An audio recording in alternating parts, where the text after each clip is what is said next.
یہ کہتی تھی گھر گھر میں جا کر حلیمہ، یہ کہتی تھی گھر گھر میں جا کر حلیمہ، میرے گھر میں خیر الورا گئے، بڑے اوج پر ہے میرا اب مقدر، بڑے اوج پر ہے میرا اب مقدر، میرے گھر حبیب خدا گئے ہیں، حضور آ گئے ہیں، حضور آ گئے ہیں، حضور آ گئے ہیں، حضور آ گئے ہیں، حضور آ گئے ہیں، حضور آ گئے ہیں، حضور آ گئے ہیں، حضور آ گئے ہیں۔ نحمده ونصلي ونسلم على سيدنا ومولانا محمد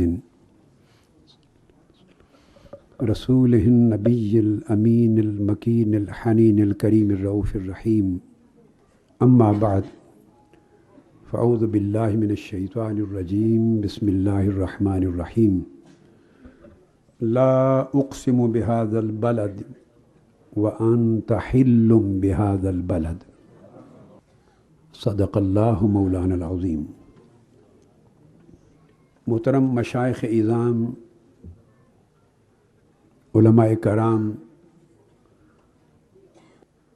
اور ملینز کی تعداد میں مینار پاکستان اور پاکستان کے چاروں صوبوں کے مختلف شہروں میں اور دنیا بھر میں آج کی عالمی محفل میلاد کے جمیع شرکاء، السلام علیکم ورحمۃ اللہ وبرکاتہ۔ میں نے اپنی گفتگو قرآن مجید کی 2 مقدس آیتوں کی تلاوت کی۔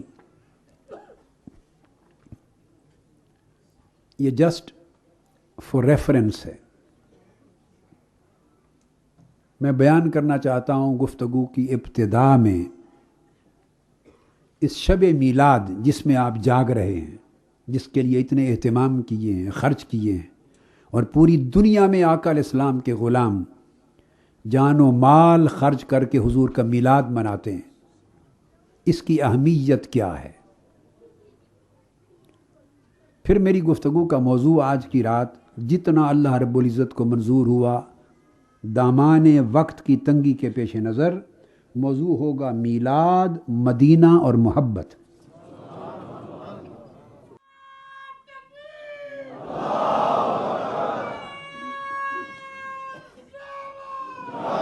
اللہ رب العزت نے ارشاد فرمایا، اس تلاوت کی گئی آیہ کریمہ میں اللہ رب العزت نے قسم کھائی۔ اس آیت کریمہ کی تفسیر پر میرے بہت سے خطابات ہیں اور میری کتابوں میں اس کی تفسیر 4-5 مختلف جہتوں سے اس کی تفسیر اور اس کی تفصیلات ملتی ہیں۔ میں شرح و بس کے ساتھ یا تفسیراً اس آیت کریمہ پر بیان نہیں کر رہا ہوں، صرف ایک نقطہ اس آیت کریمہ سے اخذ کر کے آگے شب میلاد کے ساتھ اس کا ربط قائم کرنا چاہتا ہوں۔ اللہ رب العزت نے فرمایا، لا اقسم بہذا البلد۔ اب یاد رکھ لیجئے کہ میں اس آیت کی مختلف تفسیریں بیان نہیں کر رہا ہوں اور نہ علمی نکات بیان کر رہا ہوں، فقط ایک نقطہ آج کے موضوع کی مناسبت سے اخذ کرنا چاہتا ہوں۔ اللہ رب العزت نے ارشاد فرمایا، میں اس شہر مکہ کی قسم کھاتا ہوں۔ لا زائدہ ہے اور تاکید کے لیے آئی ہے کہ میں یقیناً، ہمیں بتایا جا رہا اس شہر مکہ کی قسم کھاتا ہوں، اور وَأَنْتَ حِلٌّ بِهَذَا الْبَلَدِ، دونوں آیتوں کو ملا کر جو مفہوم اخذ ہوتا ہے وہ یہ، اور واضح یہ کرنا چاہتے ہیں دوسری آیت کی جو معنوی مناسبت ہے پہلی آیت کے ساتھ۔ دوسری آیت اس قسم کی علت بیان کر رہی ہے کہ اللہ اس شہر مکہ کی قسم کیوں کھا رہا ہے، سبب کیا ہے اس شہر مکہ کی قسم کھانے کا۔ تو دوسری آیت کریمہ کا یہ معنوی ربط ہے اس سے۔ تو ارشاد فرماتے ہیں باری تعالیٰ کہ کہ اس وجہ سے اس شہر مکہ کی قسم نہیں کھاتا کہ میرا گھر اس میں ہے. کعبۃ اللہ اس کو دینی اصطلاح میں بیت اللہ کہتے ہیں، اللہ کا گھر. کیا کہتے ہیں؟ اور قرآن میں بھی اسی طرح وَلِلَّهِ عَلَى النَّاسِ حِجُّ الْبَيْتِ مَنِ اسْتَطَاعَ إِلَيْهِ سَبِيلًا. جس کو توفیق ہو وہ اللہ کے گھر کا حج کرے. تو اس کو آپ بھی بیت اللہ جانتے ہیں، بیت اللہ اللہ کا گھر ہے. تو آیت کریمہ دونوں آیتیں بتا رہی ہیں کہ اللہ اس شہر مکہ کی قسم کھاتا ہے. لا اقسم فرماتے ہیں اللہ تعالیٰ، میں اس شہر مکہ کی قسم کھاتا ہوں، اس وجہ سے نہیں کہ میرا گھر اس شہر میں ہے. وَأَنْتَ حِلٌّ بِهَذَا الْبَلَدِ، محبوب صرف اس وجہ سے کہ تیرا گھر اس شہر میں ہے.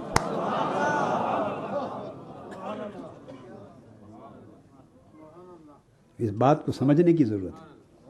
کعبۃ اللہ کی فضیلت اپنی جگہ، شرق تا غرب پوری دنیا کے مسلمانوں کو آدم علیہ السلام کے زمانے سے لے کر ابراہیم علیہ السلام کے دور تک، پھر ابراہیم علیہ السلام نے تعبیر کیا اس وقت سے لے کر عہد نبوت تک، عہد نبوت محمدی تک، اور آقا علیہ السلام کے عہد مبارک سے لے کر آج تک اور آج سے قیامت تک پوری دنیا اسلام کے لوگ اس اللہ کے گھر کی طرف آتے رہیں گے. سفر ہر کوئی اسی گھر کی طرف کرتا رہے گا. حج اسی گھر کا ہوتا ہے، طواف اسی گھر کا ہے، حتیم اسی گھر میں ہے، حجر اسود اسی گھر میں ہے، صفا مروہ اسی گھر میں ہے، حرم اسی گھر کا ہے، کعبے کا حرم.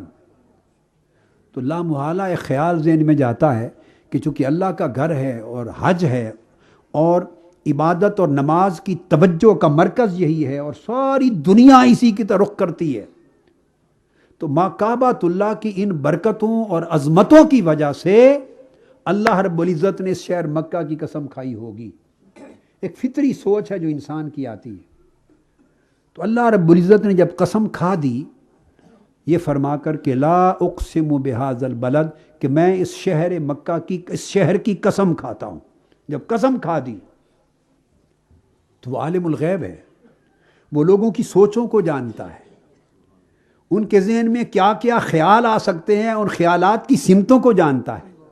وہ خیال کیوں، کب اور کیسے آ سکتا ہے، وہ کیوں، کب، کیسے کو بھی جانتا ہے. اس نے جانا کہ میں نے جب اس شہر مکہ کی قسم کھا لی ہے تو لوگ یہ سوچیں گے کہ اس وجہ سے کھائی ہے کہ میرا گھر یہاں ہے، کعبہ یہاں ہے، حج یہاں ہوتا ہے، عمرہ یہاں ہوتا ہے، اس وجہ سے قسم کھائی ہے. تو اس نے لوگوں کے ذہنوں میں ایسا خیال آنے سے قبل اس خیال کی جڑ کو کاٹ دیا کہ کوئی یہ خیال نہ کرے کہ میرا گھر کعبۃ اللہ یہاں ہے اس لیے قسم کھا رہا ہوں. نہیں، فقط اس لیے قسم کھا رہا ہوں کہ وَأَنْتَ حِلٌّ بِهَذَا الْبَلَدِ، محبوب آپ کا گھر اور آپ کا گھومنا پھرنا اس شہر میں ہے. اس شہر کی فضیلتیں اپنی جگہ، اس شہر کی برکتیں اپنی جگہ، اس شہر کی عظمتیں اپنی جگہ، اس شہر کے رتبے درجے اپنی جگہ، اس شہر کی حرمت اپنی جگہ. ہر شے اپنی جگہ حق ہے، اس کا انکار نہیں ہے، مگر ان ساری حرمتوں اور ساری عظمتوں اور ان ساری برکتوں، ان ساری سعادتوں اور ان ساری عظمتوں کے باوجود یہ شہر اللہ کے قسم کھانے کے قابل نہیں ہوا. اللہ نے ان حرمتوں، برکتوں، عظمتوں اور سعادتوں کی وجہ سے اس شہر کی قسم نہیں کھائی. ہاں، اس شہر کو ایک نسبت اور عظمت ایسی ملی ہے، ایک نسبت اور عظمت ایسی ملی ہے کہ اس نسبت نے اس شہر کو اللہ کی قسم کے قابل بنا دیا ہے. اس ایک نسبت نے. اور اللہ رب العزت نے صراحتاً دوسری آیت میں اس کو واضح کر دیا، فرمایا وَأَنْتَ حِلٌّ بِهَذَا الْبَلَدِ، لوگو میری قسم کو سن کر دھیان تمہارا کعبے کی طرف نہ چلا جائے، میری قسم سن کر صفا مروہ کی طرف نہ چلا جائے، میری قسم کا سن کر دھیان تمہارا حج اور عمرہ کی طرف نہ چلا جائے، حرمت شہر مکہ کی طرف نہ چلا جائے. ساری حرمتیں، برکتیں، عظمتیں اپنی جگہ، مگر میں رب ہو کر اس شہر مکہ کی جو قسم کھا رہا ہوں وہ صرف اس لیے کہ میرے مصطفیٰ کا گھر اور قیام و مسکن یہاں ہے۔ یہ تو دوسری آیت کریمہ کی معنوی مناسبت تھی، پہلی آیت تھی اللہ کی قسم کی تفسیر تھی، اللہ کی قسم کی علت بیان کر دی تھی۔ پھر اللہ رب العزت چونکہ رب ہے، یہ بھی امکان ہو سکتا ہے کہ اتنی وضاحت کے باوجود بھی کسی کے ذہن میں کوئی خیال آئے، تو اللہ رب العزت نے اس پر ایک تیسری آیت وارد کر دی اسی پر، اور وہ کیا فرمایا؟ وَوَالِدٍ وَمَا وَلَدَ۔ ایک اور قسم کھا دی کہ شہر مکہ کی قسم کھاتا ہوں صرف اس لیے کہ محبوب آپ کا قیام اور مسکن اس شہر کا ہے۔ اور پھر یہاں بات ختم نہیں کی، آگے آقا علیہ السلام کے میلاد کی قسم کھائی، الحم سے والناس تک، اور پہلے انبیاء علیہ السلام کی مقدس کتابوں اور صحیفوں تک۔ دیکھیے اللہ نے کسی پیغمبر کے میلاد کی قسم نہیں کھائی، صرف میلاد مصطفیٰ کی قسم کھائی ہے۔ پہلے شہر مکہ چونکہ مولد مصطفیٰ ہے، حضور کے میلاد کا شہر ہے، حضور کی ولادت کا مکان ہے، ولادت کی جگہ ہے، تو حضور کے مسکن و مولد کی قسم کھائی، اور پھر فرمایا وَوَالِدٍ وَمَا وَلَدَ، اور قسم ہے ہر اس والد کی محبوب جس کے صلب سے آپ کا نور گزرتا رہا۔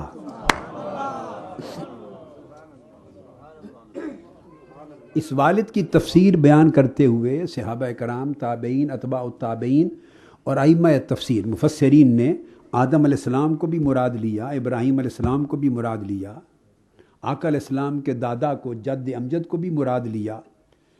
میری کتاب ہے کشف الغطاء فی معرفت الاقسام للمصطفیٰ، عربی میں ہے یہ پوری کتاب، عربی میں، اس میں نے یہ تمام تفصیلات حوالوں کے ساتھ ائمہ تفسیر اور صحابہ اور تابعین کے ریفرنسز کے ساتھ بیان کی۔ میں ان ڈیٹیلز میں نہیں جانا چاہ رہا، مگر اللہ رب العزت نے ایک عجیب قسم انداز اپنایا، قسم کھا۔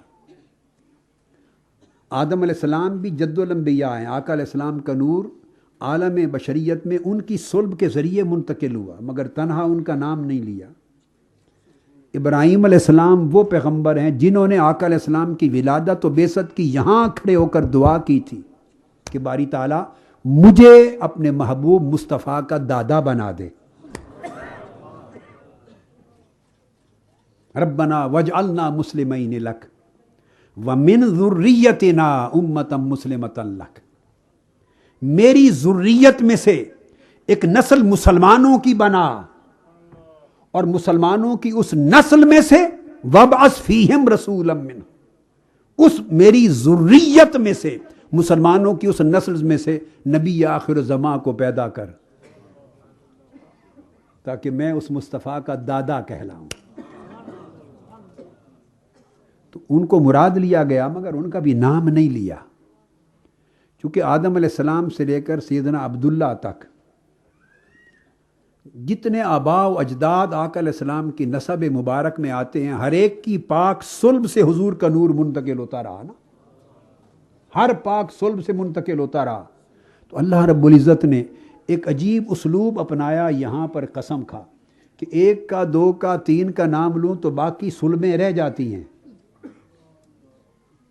فرمایا ووالدن، تنکیر کے ساتھ جو عموم پہ دلالت کرتی ہے، فرمایا میرے محبوب ہر اس پاک صلب کی قسم جسے آپ کے نسب میں، آپ کے آباء و اجداد میں داخل ہونے کا شرف حاصل ہوا۔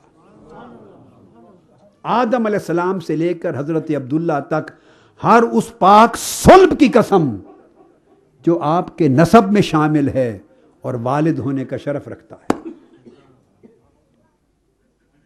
تو ہر صلب کی قسم کھا لی، اور ختم کہاں بات کی؟ وما ولد، اور قسم اس مصطفیٰ کی جس کی یہاں ولادت ہوئی.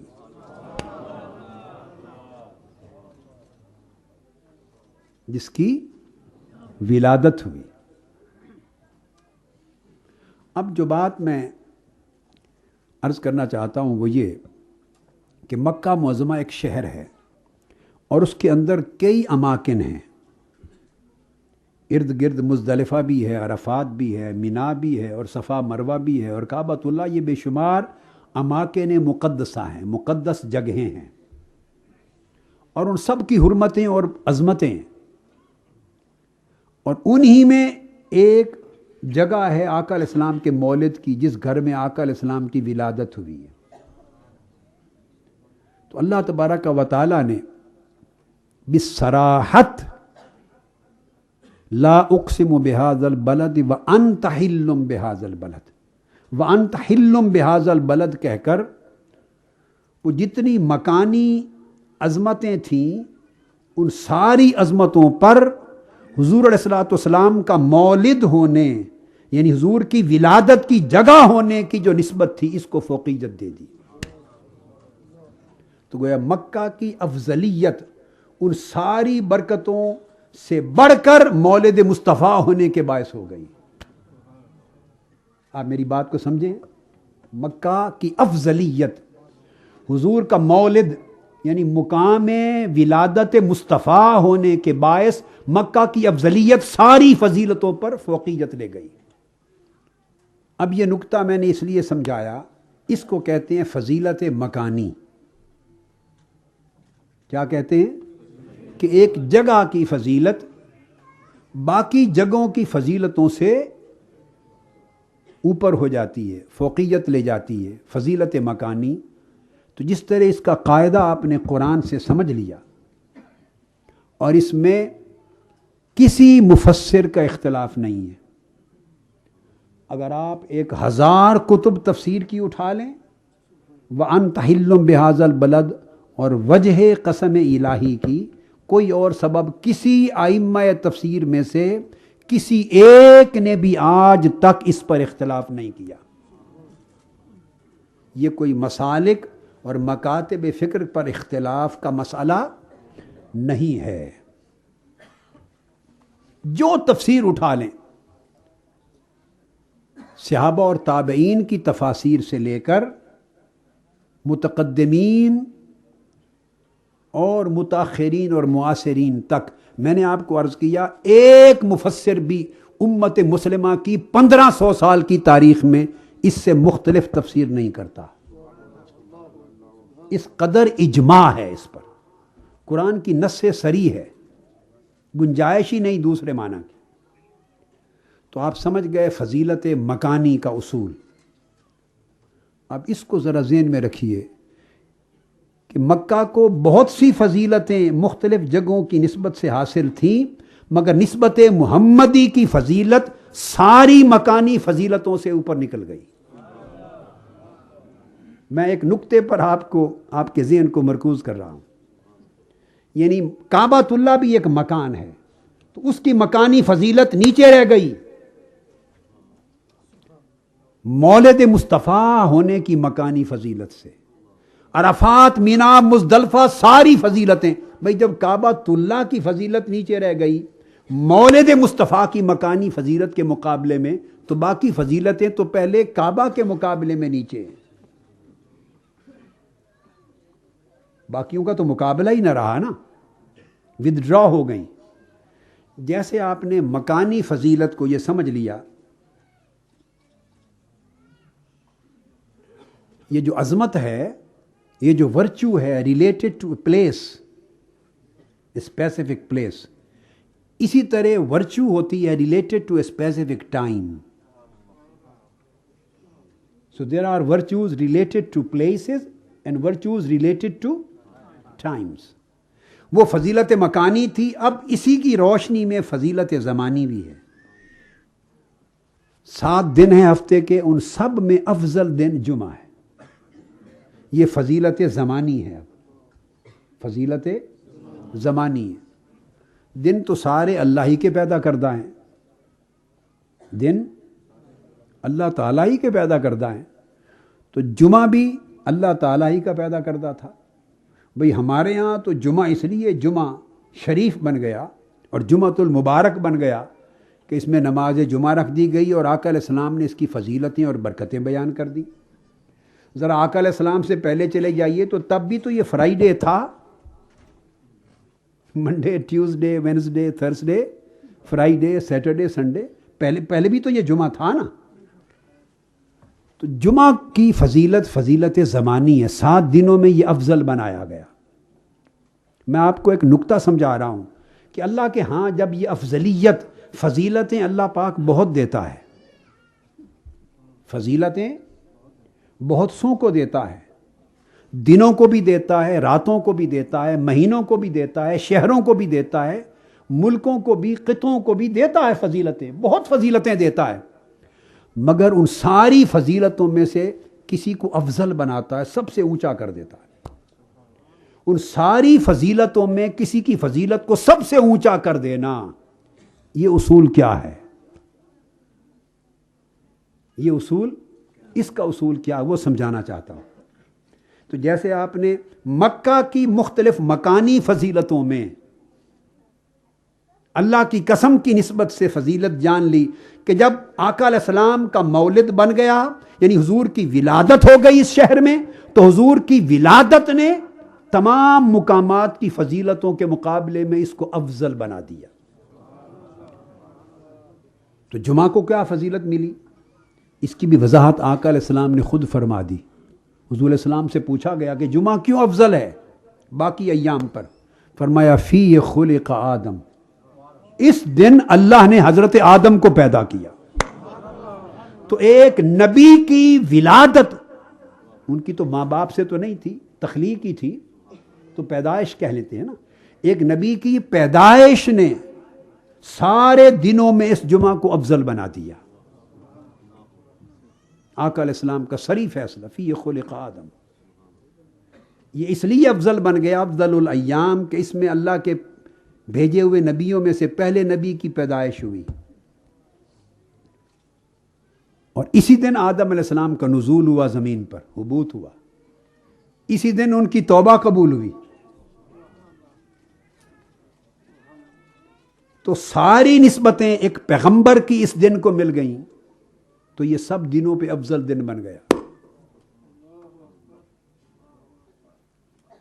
اسی طرح حج کا دن ہے، افضل ایام میں ہے، اس دن حج ہوتا ہے، تو حج کی نسبت نے اس کو افضل بنا دیا۔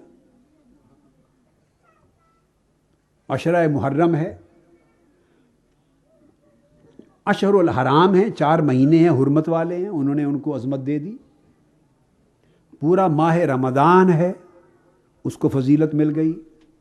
پھر ماہ رمضان میں آپ دیکھتے ہیں کہ آخری عشرہ ہے، وہ پہلے 2 عشروں پر فضیلت لے گیا، پھر آخری عشرے میں طاق راتیں ہیں، باقی راتوں پر فضیلت لے گئیں۔ تو آپ نے دیکھا اللہ کے ہاں اور اسلام میں اس طرح فضیلتوں کا اور درجہ بندی کا ایک نظام ہے یا نہیں؟ یہ جو ایک تصور ہے کہ ہر شے برابر ہے، یہ جو اندھے کی لاٹھی بنا دیتے ہیں نا، ہر شے برابر ہے، ایسا نہیں ہوتا نظام۔ فضیلتوں کا ایک نظام ہے، درجہ بندی ہے،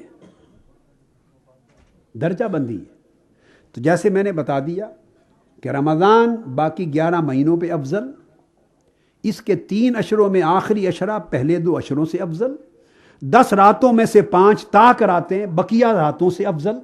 تو افضلیت کا ایک درجہ بندی کا نظام ہے، اور سب سے افضل پھر لیلۃ القدر ہو گئی۔ انا انزلناہ فی لیلۃ القدر، تو لیلۃ القدر افضل ترین رات ہو گئی، اور اس کو 1000 مہینوں سے بھی زیادہ برکت والا بنا دیا، خیر من 1000 شہر۔ تو اس کی بھی کوئی وجہ ہوگی۔ تو اب آپ دیکھیے، اگر راتیں افضلیت پا گئیں تو راتوں نے کوئی ریاضت مجاہدے نہیں کیے کہ راتیں ساری رات کھڑی ہو کے عبادت کرتی رہی تو افضل ہو گئی۔ راتوں نے کیا مجاہدے کیے؟ بھئی وہ تو وقت ہیں۔ اگر دن افضل ہو گئے تو دنوں نے کوئی مجاہدات اور ریاضات نہیں کی۔ وہ دن ہیں، وقت ہیں، کوئی انسان تھوڑے ہیں. اگر مہینے مہینوں پر افضل ہو گئے تو مہینوں کی اپنی ریاضتیں مجاہدے نہیں ہیں. میرے نقطے کی طرف توجہ کریں تمام سامعین. آپ نے دیکھا کہ جس شے کو بھی فضیلت ملی کسی نہ کسی نسبت سے ملی. آج اس تصور کو امت بھولے جا رہی ہے. مساوات کے تصور نے، برابری کے تصور میں کا اتنا غلط مفہوم اور غلط اطلاق ہو رہا ہے کہ پورے نظام اسلام کو درم برم کر دیا ہے لوگوں کے فکر نے. اصل برابری قائم رہتی ہے بھائی. اصل برابری میں تو جب ہر انسان برابر ہے تو مومن اور کافر بھی ہے انسان ہونے میں. متقی اور فاسق و فاجر بھی انسان ہونے میں برابر ہے. بھائی پتھر ہونے میں جو آپ کے واش روم اور ٹوائلٹ میں پتھر لگا ہے وہ بھی اور ہیرا بھی برابر ہے پتھر ہونے میں. اصل برابری ایک اور چیز ہے، اور درجے اور رتبے اور مقام اور عظمت میں برابری یہ ایک اور چیز ہے. پھر مومن و کافر یکساں نہیں ہیں. پھر مسلمانوں میں ایک متقی اور غیر متقی برابر نہیں ہے. متقین میں صالحین اور غیر صالحین یا اولیاء اور عام درجے کے متقی برابر نہیں. پھر اولیاء میں ابدال، نجبا اور اقطاب اور اغواس ہیں وہ برابر نہیں. پھر اس کے بعد انبیاء ہیں، کل اولیاء سے بلند، صحابہ کرام ان سے بلند ہیں. پھر صحابہ سب برابر نہیں ہیں. میں آپ کو اصول سمجھا رہا ہوں. یہ تصور کہاں سے گھڑ لیا ہم نے؟ جہالت کی انتہا ہے. بس ایک لفظ سمجھ لیا کہ سب برابر ہیں. باپ اور بیٹا برابر نہیں ہے درجے میں بھائی. آپ میری بات سمجھے ہیں نا؟ اگر یہ سب برابر ہونے، سب کچھ برابر ہونے لگ جائے تو سارا نظام درم برہم ہو جاتا ہے. ارے صحابہ کل اولیاء سے افضل، مگر وہ خود سب برابر نہیں ہیں. تمام 1,24,000 صحابہ میں بیعت رضوان کے 1400 صحابہ افضل ہیں. ان 1400 میں سے بدری صحابہ جو اہل بدر ہیں، جو غزوہ بدر میں شریک ہوئے، 313 سب سے افضل ہیں. ان 313 میں پہلے 40 افضل ہیں جو ایمان لائے. ان 40 میں 10 مبشرہ افضل ہیں. ان میں پہلے 4 خلفائے راشدین افضل ہیں. تو آپ نے دیکھا ہر جگہ جہاں فضیلت ہے اس فضیلت کے ساتھ کہیں نہ کہیں افضلیت بھی ہے. جہاں فضیلتیں ہیں وہاں افضلیت بھی ہے. آپ سمجھ گئے نا؟ تو جس طرح صحابہ سب برابر نہیں، اسی طرح بھائی انبیاء بھی سب برابر نہیں. 1,24,000 یہ کم و بیش انبیاء ہیں، اور 1,24,000 سب میں سارے برابر نہیں. ان میں 313 جن کو رسالت ملی وہ ان سب سے افضل ہیں. وہ رسول ہو گئے. 313 رسول کل انبیاء سے افضل ہیں. پھر 313 رسولوں میں 5 جن کو قرآن مجید نے اولو العزم من الرسل کہا وہ افضل ترین ہے. 313 میں قرآن تقسیم کرتا ہے، درجہ بندی کرتا ہے. آپ کس کس شے کا انکار کریں گے؟ 1,24,000 میں 313 رسول افضل، اور ان میں 5 رسول افضل. نوح علیہ السلام، ابراہیم علیہ السلام، موسیٰ علیہ السلام، عیسیٰ علیہ السلام، اور سرور انبیاء سید المرسلین سیدنا محمد مصطفیٰ صلی اللہ علیہ وسلم. یہ ترتیب زمانی سے بیان کیا میں نے. اور قرآن کا طریقہ دیکھیے کہ جب ان 5 کا ذکر کرتا ہے قرآن کئی مقامات پر، آئے آقا علیہ السلام سب سے آخر میں ہیں، مگر ذکر حضور کا ان 5 سے پہلے کرتا ہے.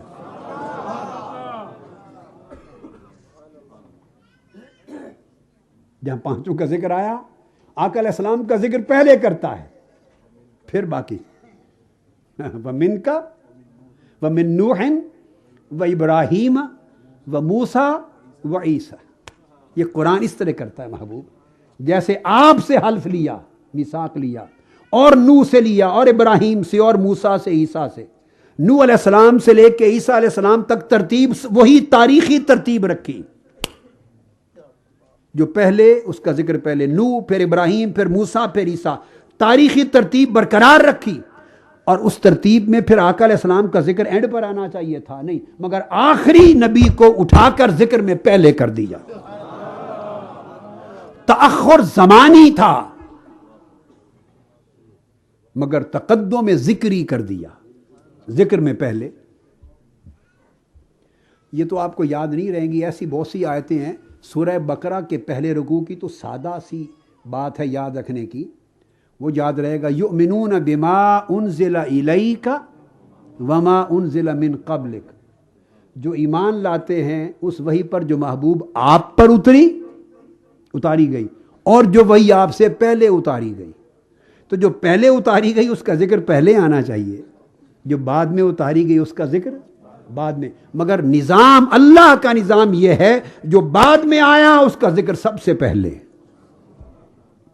رسول پاک صلی اللہ علیہ وسلم کا۔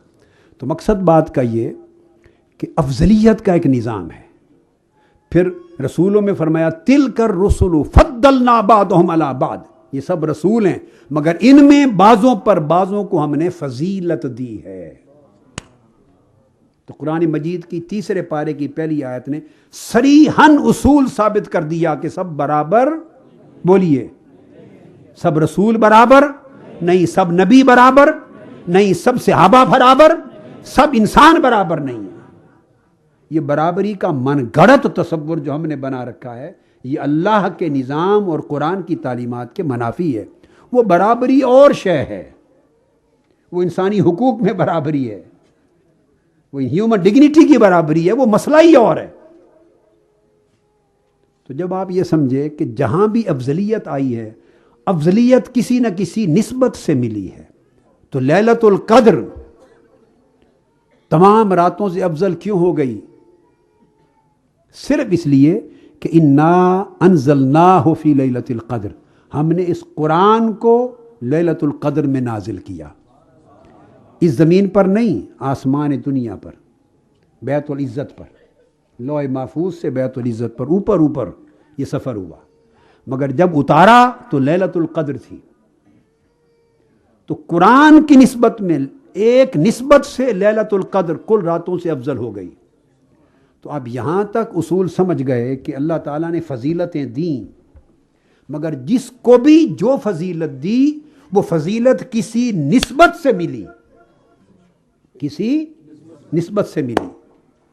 تو اگر ہم نسبت کی اہمیت کا ہی انکار کر دیں اور نسبت کی اہمیت کا تصور ہی ختم کر دیں اپنے تصور دین سے، تو خدا جانے ہم نے کتنے ہزارہا قرآن اور سنت کے تصورات کا انکار کر ڈالا، آیات قرآنی اور حدیث نبوی کا انکار کر ڈالا۔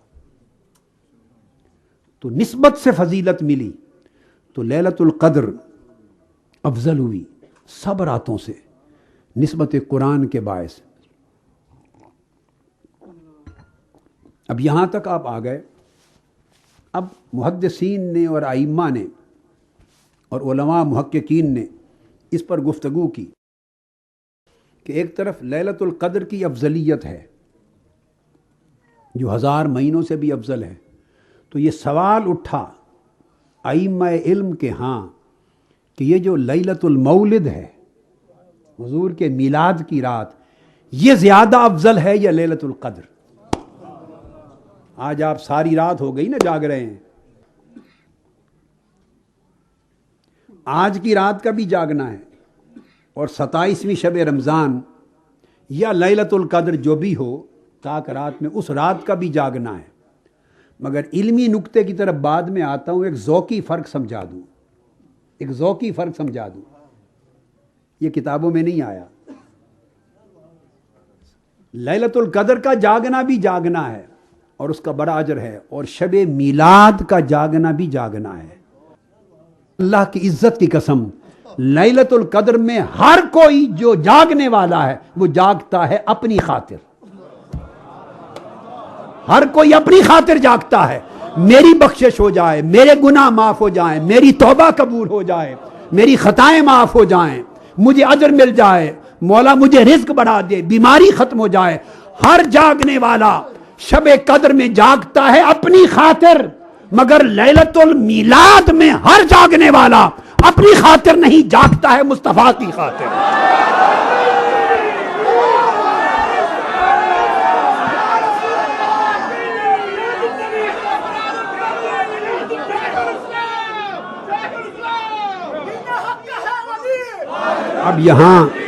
اب یہاں میں آپ کے ضمیر سے ایک سوال کرتا ہوں۔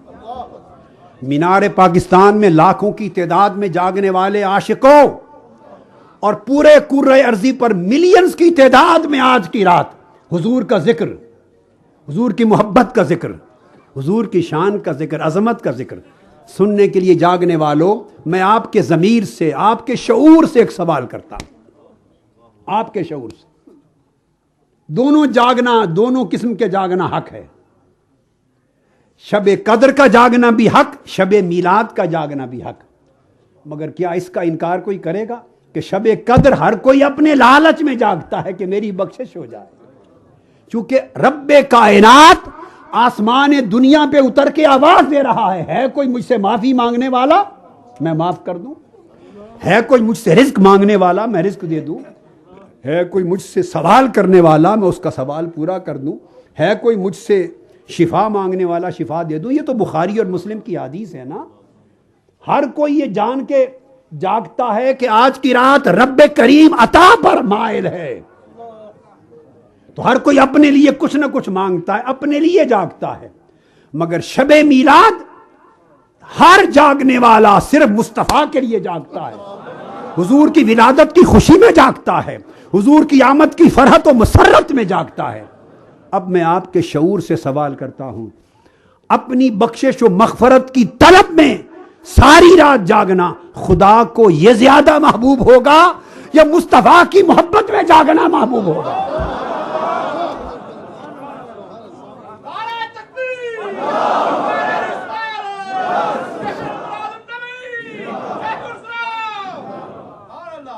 اللہ کو کس کا جاگنا زیادہ محبوب ہوگا؟ ایمان سے کہیے بھائی، اس میں نہ کوئی مسلک کا دھندا ہے، نہ کسی فرقے کا دھندا ہے، نہ کسی مذہب کا، نہ تفرقہ کا، نہ مسالک کا۔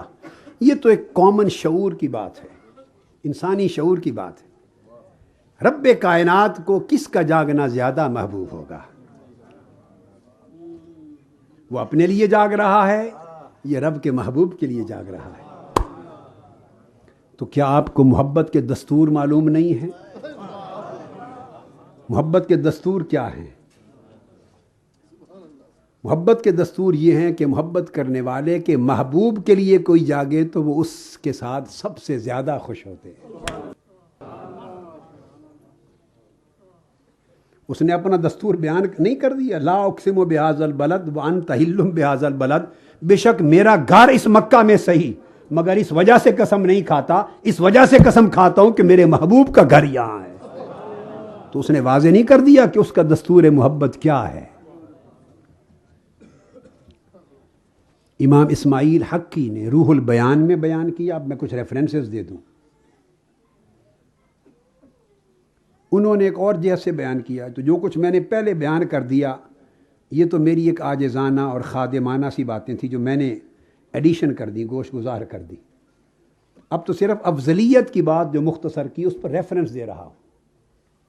امام اسماعیل حقی نے روح البیان میں، امام ابن عابدین نے تنقیح الحامدیہ میں، امام سمہودی نے خلاصۃ الوفا میں، قاضی ایاز رحمہ اللہ تعالیٰ نے الشفا میں، امام ابو الولید الباجی نے، ان تمام ائمہ محدثین نے لکھا ہے، کہتے ہیں واقع الاجماع علی تفضیل ما دم الاعضاء الشریفۃ حتی علی الکعبہ۔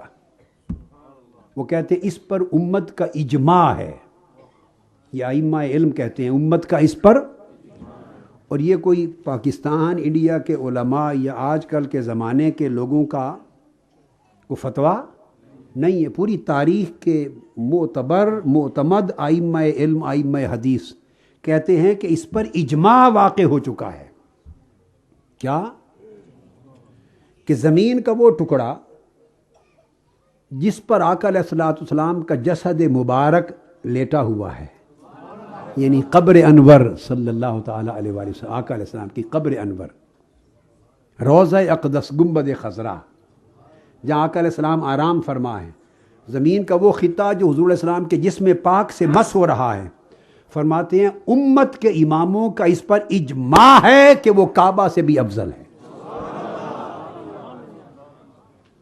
پہلے بات تھی آقا علیہ السلام کی، قرآن نے کہا تھا وہ جگہ، وہ شہر جہاں محبوب پیدا ہوئے اس کی قسم، اب جہاں حضور آرام فرما ہے صلی اللہ علیہ وسلم، اجماع ہے امت کا کہ وہ کعبہ سے افضل ہے۔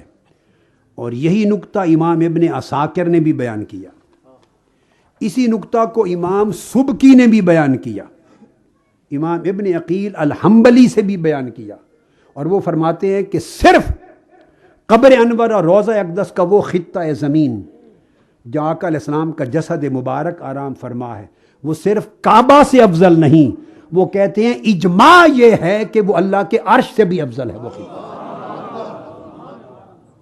عرش الہی سے بھی افضل ہے۔ وہ کہتے ہیں انہا افضل من العرش، کہ حضور کے جسد پاک کے ساتھ مس ہونے والا زمین کا ٹکڑا عرش الہی سے بھی افضل ہے۔ امام نووی بیان کرتے ہیں، امام نووی تصریح کرتے ہیں، بڑی لطیف بات کرتے ہیں، وہ کہتے ہیں اللہ کی شان دیکھیے، یوں تو آسمان، علماء نے ایک بحث یہ بھی کی کہ زمین افضل ہے یا آسمان، ایک یہ بھی بحث کی، اب میں اس بحث میں نہیں جا رہا، اس کا آخری نقطہ امام نووی کی زبان سے بیان کرتا ہوں، صاحب ریاض الصالحین۔ تو امام نووی فرماتے ہیں ان کا موقف ہے کہ آسمان افضل ہے زمین سے، اور وہ فرماتے ہیں کہ جمہور علماء کا قول یہ ہے کہ آسمان زمین سے افضل ہے سوائے اس خطہ ارضی کے جس پر آقا علیہ السلام کا روضہ اقدس ہے۔ اب یہاں آپ نے دیکھا یہ بھی فضیلت مکانی کی بات تھی، اب فضیلت مکانی کی اس پوری گفتگو کے بعد امام قسطلانی جو شارح بخاری شریف ہیں، 3 شروع ہیں دنیا میں معتمد اور معتبر ترین، جن کو پوری دنیا میں قبولیت عام ملی، اور ہر اہل علم اور ہر شیخ اور ہر عالم کے سامنے صحیح بخاری کے لیے 3 شروع ہوتی ہیں، ایک امام عسقلانی کی فتح الباری، ایک امام قسطلانی کی ارشاد الساری، ایک امام عینی کی عمدۃ القاری۔ یہ وہ شارح بخاری ہیں امام قسطلانی، اور المواہب اللدنیہ کے مصنف بھی ہیں۔ اب امام قسطلانی شارح بخاری وہ المواہب میں بیان فرماتے ہیں کہ جس طرح آپ نے مکانی فضیلتوں کا اصول جانا کہ آقا علیہ السلام کے جسد اقدس کے ساتھ زمین کا جو ٹکڑا مس کر رہا ہے وہ عرش الہی سے بھی افضل ہے، اور ساری فضیلتیں اس کی افضلیت کے سامنے ماند پڑ گئی ہیں، جس طرح حضور کی نسبت نے اس مقام کو وہ عظمت دے دی۔ امام قسطلانی فرماتے ہیں اسی طرح ہم یہ کہتے ہیں کہ یقیناً جس رات کو یہ شرف حاصل ہے کہ اس میں میلاد مصطفیٰ ہوا، وہ شب قدر سمیت کائنات کی ساری راتوں سے افضل ہے۔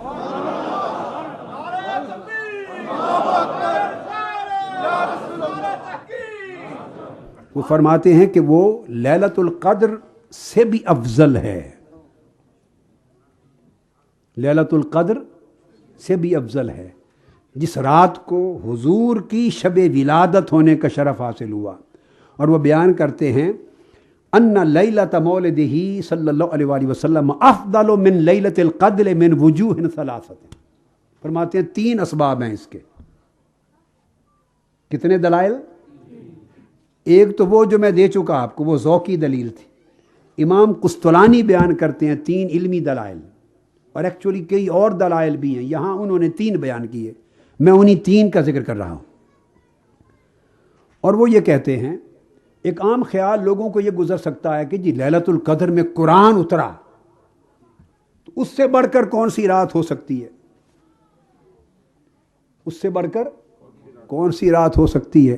امام قسطلانی جواب دیتے ہیں، اب یہ میں نہیں جواب دے رہا، کوئی یہ نہ سمجھے کہ یہ ایک تصور یا عقیدہ محبت پر مبنی آج کل لوگوں نے گھڑ لیا یا ہندوستان سے اس نے جنم لیا، نہیں، اگر کوئی ایسا سوچے تو اس کی کم علمی ہوگی، اسے مطالعہ کرنا چاہیے کتابوں کا، اور ذخیرہ علم جو 1200 سال 1400 سال کا ہے اسے کھنگالنا چاہیے۔ میں نہیں کہہ رہا، امام قسطلانی فرماتے ہیں کہ یہ خیال اگر آئے کہ لیلۃ القدر میں تو قرآن اترا تو وہ افضل ہونی چاہیے رات یا میلاد مصطفیٰ کی رات، تو وہ جواب دیتے ہیں کہ لیلۃ القدر اس لیے لیلۃ القدر کے مقابلے میں لیلۃ المولد حضور کی میلاد کی رات اس لیے افضل ہے، وہ کہتے ہیں کہ بھائی شب قدر جو قرآن اترا، قرآن تو عطیہ ہے جو مصطفیٰ کے صدقے سے ملا،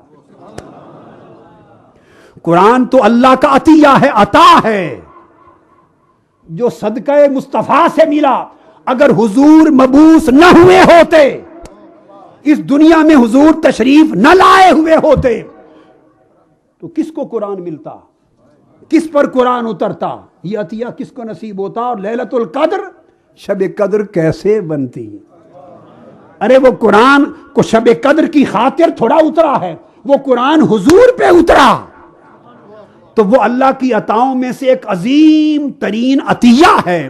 ارے جو عطیہ جس رات میں اترے وہ تو افضل ہو، اور جو اس عطیہ کا واسطہ اور وسیلہ اور سبب ہے جس رات وہ خود تشریف لائے، اس کی عظمت کا عالم کیا ہوگا؟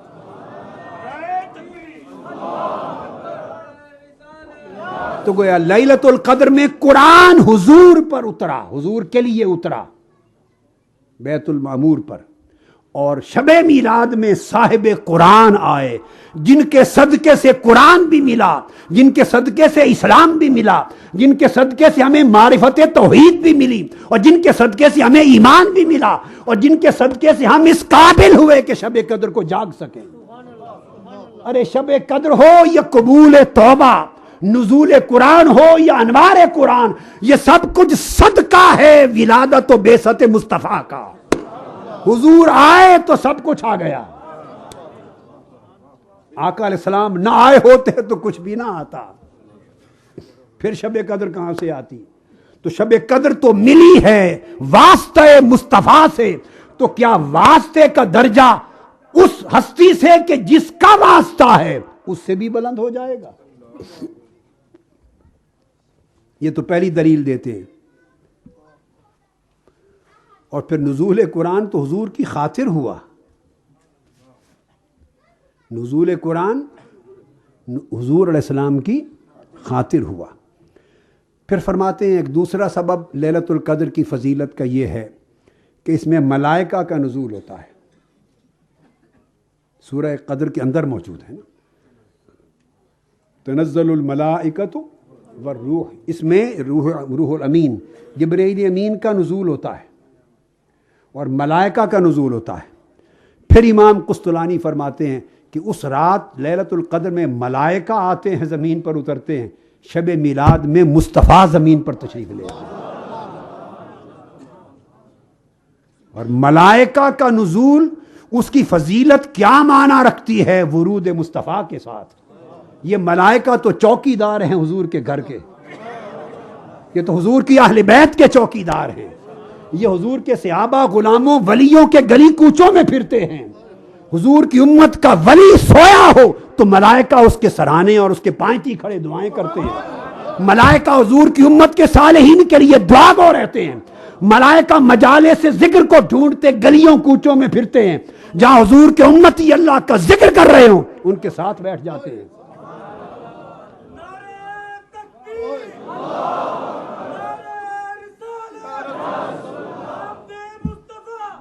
تو ملائکہ کا نزول شب قدر کو وہ فضیلت نہیں دے سکتا جو خود ورود اور میلاد مصطفیٰ کی اس وجہ سے فضیلت ملتی ہے۔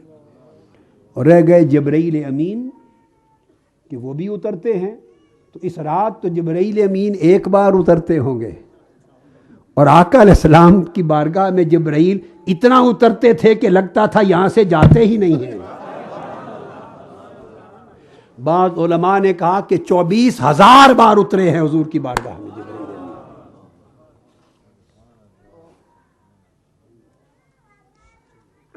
تو جس رات حضور کا ورود ہوا وہ رات شب قدر سے افضل ہے جس میں ملائکہ کا ورود ہوتا ہے۔ اور پھر وہ فرماتے ہیں تیسرا سبب یہ کہ جو لیلۃ القدر ہے یہ افضل ہے صرف امت محمدی کے لیے، مسلمانوں کے لیے، یہ افضل ہے صرف مسلمانوں کے لیے، امت محمدی کے لیے۔ اور شب میلاد اس سے زیادہ افضل اس لیے ہے کہ چونکہ اس میں ولادت مصطفیٰ ہے اور حضور کا آنا ساری انسانیت اور ساری کائنات کے لیے۔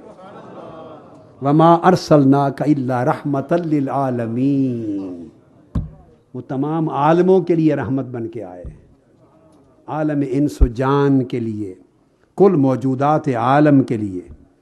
تو لیلۃ القدر کا نفع مخصوص ہے صرف امت محمدی کے لیے، اور آقا علیہ السلام کی ولادت اور آمد اس کا نفع پوری انسانیت اور پوری کائنات کے لیے عام ہے، وسیع تر ہے۔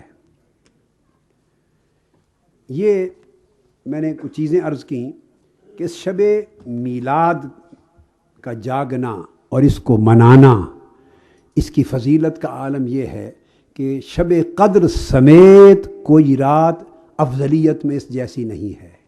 تو آپ کا اس رات آقا علیہ السلام کی خاطر جاگنا، خدا جانے کتنی شبہائے قدر سے بڑھ کر اللہ کے حضور سے اس کی اجر نصیب ہوگا اور قبولیت نصیب ہوگی۔ شب قدر کا جاگنا وہ جاگنا برائے مغفرت ہے، اور شب میلاد کا جاگنا برائے محبت ہے۔ اب اللہ تبارک و تعالیٰ نے حضور نبی اکرم صلی اللہ تعالیٰ علیہ وآلہ وسلم کو جب بھیجا تو حضور علیہ السلام کی ولادت کا کائنات کی ابتدا سے ہی حضور کی ولادت میلاد کا اہتمام کیا۔ اللہ پاک نے دو اہتمام کیے، یہ بات بہت اہم ہے، دو اہتمام کیے خصوصی۔ ایک حضور کے میلاد کا اہتمام کیا ابتدائے کائنات سے، اور ایک حضور علیہ السلام کی نبوت کا اہتمام کیا ابتدائے کائنات سے۔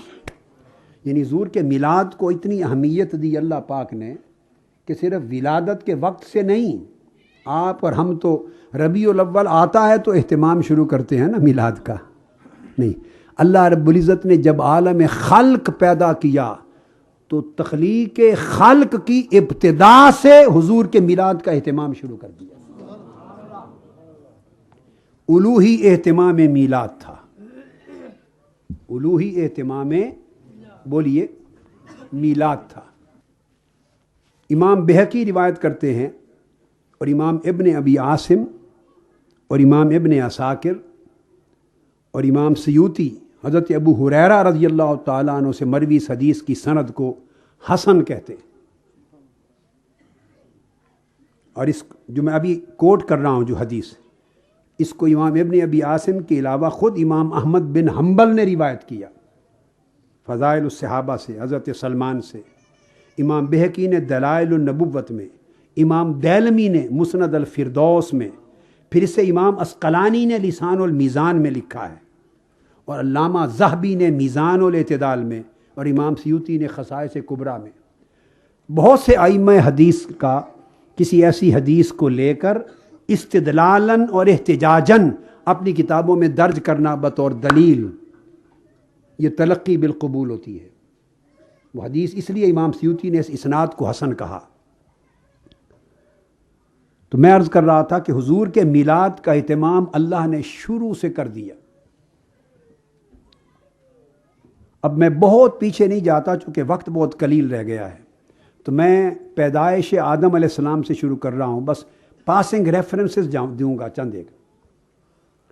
ابو ہریرہ رضی اللہ تعالیٰ عنہ روایت کرتے ہیں عن النبی صلی اللہ علیہ وآلہ وسلم، آقا علیہ السلام نے فرمایا لما خلق اللہ آدم خبر لآدم بنیہ، جب اللہ تعالیٰ نے آدم علیہ السلام کو پیدا فرما دیا تو قیامت تک جو ان کی اولاد پیدا ہونی تھی ان کو ان کی ساری اولاد سے آگاہ کر دیا،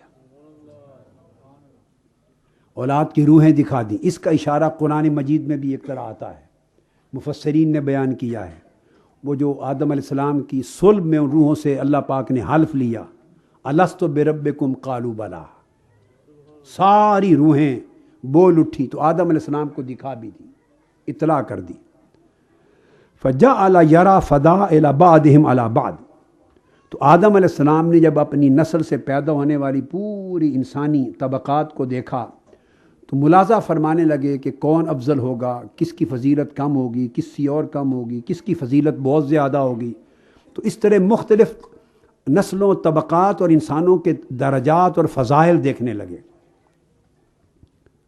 دیکھتے دیکھتے جب آخری زمانے پر پہنچے آدم علیہ السلام، فرعانی نوراً ساطعاً فی اسفلہم، تو آخری زمانے پر پہنچے تو مجھے چمکتے ہوئے نور کی صورت میں دیکھا۔ یہ حضور علیہ الصلوۃ والسلام فرما رہے ہیں، اپنی ولادت کا، میلاد کا ذکر کر رہے ہیں، اور اللہ تعالیٰ کا الوہی اہتمام میلاد مصطفیٰ کا اس کو بیان کر رہے ہیں۔ چمکتے ہوئے نور کی صورت میں آخری زمانے میں دیکھا، تو میرے چمکتے ہوئے نور کو چونکہ کوئی نور ایسا نہیں چمک رہا تھا، سب انبیاء کی ارواح دیکھ لی تھی، جب اس نور کو بہت چمکتا ہوا دیکھا تو فقال یا رب من ھذا، تو آدم علیہ السلام عرض کرنے کے یا اللہ ہے میرے رب، یہ کون ہے جس کا نور میری ذریت میں اتنا چمک رہا ہے؟ قال ھذا ابنک احمد وہو الاول والآخر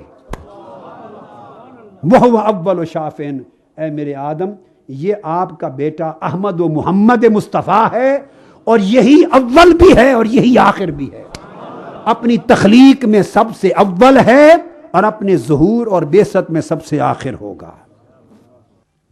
بہت سی احادیث ہیں، میں نے عرض کیا کہ میں ان کو ترک کرتے ہوئے چند پاسنگ ریفرنسز دوں گا، چند ایک۔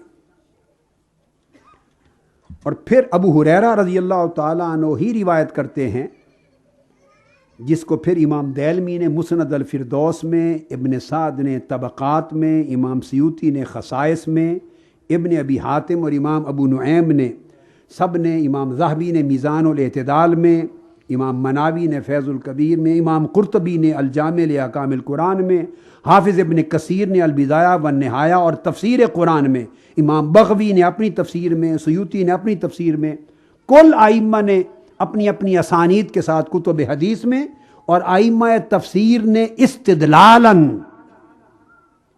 اس سے حجت قائم کرتے ہوئے اپنی تفاسیر میں بیان کیا۔ کیا؟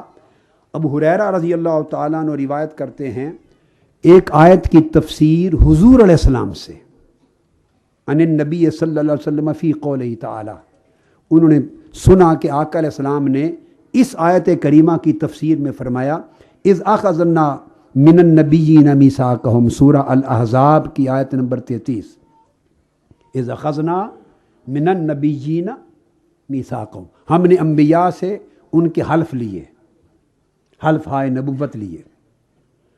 اس آیت کی تفسیر میں آقا علیہ السلام نے فرمایا، قال کنت اول النبیین وفی روایت اول الناس فی الخلق وآخرهم فی البعث فبدا بی قبلہم۔ آقا علیہ السلام نے فرمایا، ابو ہریرہ، میں کل انبیاء اور کل عالم انسانیت سے خلق میں سب سے پہلا ہوں اور مبعوث ہونے میں سب سے آخری ہوں، اور جتنے انبیاء دنیا میں آئے ظاہر تو پہلے ہوئے مگر نبوت کی ابتدا مجھ سے ہوئی، ظہور ان کا پہلے ہوا مگر حقیقت میں نبوت کی ابتدا میری سب سے قبل ہوئی۔ حافظ ابن کثیر جیسے ائمہ اور امام بغوی جیسے اور امام قرطبی نے سب نے اسے استدلال کے طور پہ کیا ہے اور اس پر نقد یا جرح نہیں کی، قبول کیا ہے، تفسیر میں لیا اس کو۔ اور یہ پھر کوئی تعین نہیں کر سکتا کہ کتنا زمانہ پہلے آقا علیہ السلام کی تخلیق اور ولادت کا اہتمام، الوہی اہتمام قبل از ولادت جسدی کب سے جاری تھا، تعین نہیں ہے۔ حضرت کعب الاحبار روایت کرتے ہیں کہ آدم علیہ السلام نے ایک روز اپنے صاحبزادے کو وصیت کی، اے بنی، اے میرے بیٹے، اور دیگر کتب حدیث میں آیا ہے کہ وہ جو جن کو وصیت کر رہے تھے ان سے مراد حضرت شیس علیہ السلام تھے، ان کو وصیت کی، اور یہ فرمایا آدم علیہ السلام نے فرمایا فَكُلَّمَا ذَكَرْتَ اللَّهَ فَاذْكُرْ إِلَى جَنبِهِ اسم محمد صلی اللہ علیہ وسلم، میرے بیٹو جب بھی اللہ کا ذکر کرو اللہ کے ذکر کے ساتھ ذکر محمد ضرور کیا کرو، جب اللہ کا ذکر کرو ذکر محمد کیا کرو۔ اب ان کے لیے تو تعجب کی بات تھی، یہ تو آدم علیہ السلام کا زمانہ تھا، آقا علیہ السلام کی تو ولادت اور ظہور بھی نہیں ہوا۔ تو بیٹے نے پوچھا، بیٹوں نے اپنے والد گرامی سے کہ اس کی وجہ کیا ہے کہ اللہ کے ساتھ ذکر محمد لازم کریں؟ تو اللہ کے ذکر کے ساتھ اسم محمد کو لازم کرنا اللہ کی سنت ہے آدم علیہ السلام کے وقت سے۔ یہ بدقسمتی کہ آج کے دور میں ان دو ذکروں کو جدا کر دیا گیا ہے۔ جو جوڑ آدم علیہ السلام کے وقت سے جاری تھا اس کو پھوڑ دیا گیا ہے۔ آج آدم علیہ السلام وصیت فرما رہے ہیں، تو بیٹوں نے پوچھا کہ وجہ کیا ہے؟ تو آپ نے فرمایا فَإِنِّي رَأَيْتُ اسْمَهُ مَكْتُوبًا عَلَى سَاقِ الْعَرْشِ، میں جب جنت میں تھا تو میں نے عرش کے پایوں پر اسم محمد ہر جگہ لکھا ہوا دیکھا ہے۔ اور پھر فرمایا وَأَنَا بَيْنَ الرُّوحِ وَالطِّينِ، میرا ابھی خمیر پورا تیار نہیں ہوا تھا تب بھی ان کا اسم ہر جگہ لکھا دیکھا ہے۔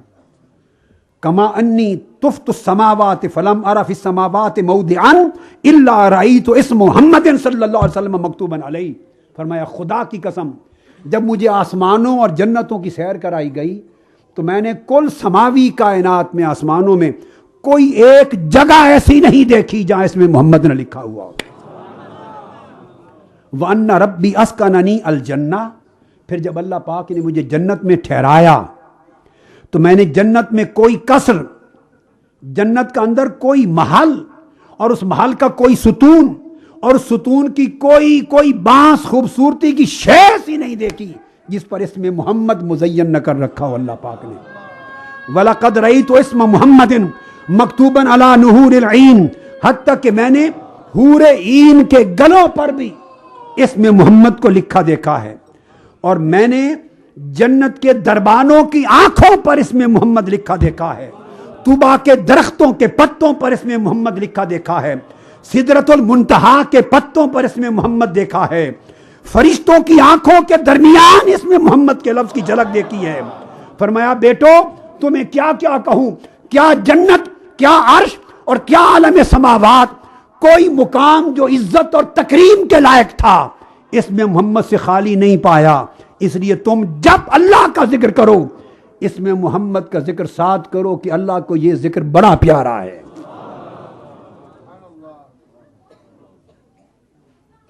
اس کو بھی پڑھیے، امام ابن عساکر، امام سیوطی کو ائمہ نے بیان کیا اس کو۔ تو یہ اہتمام اس وقت سے جاری تھا۔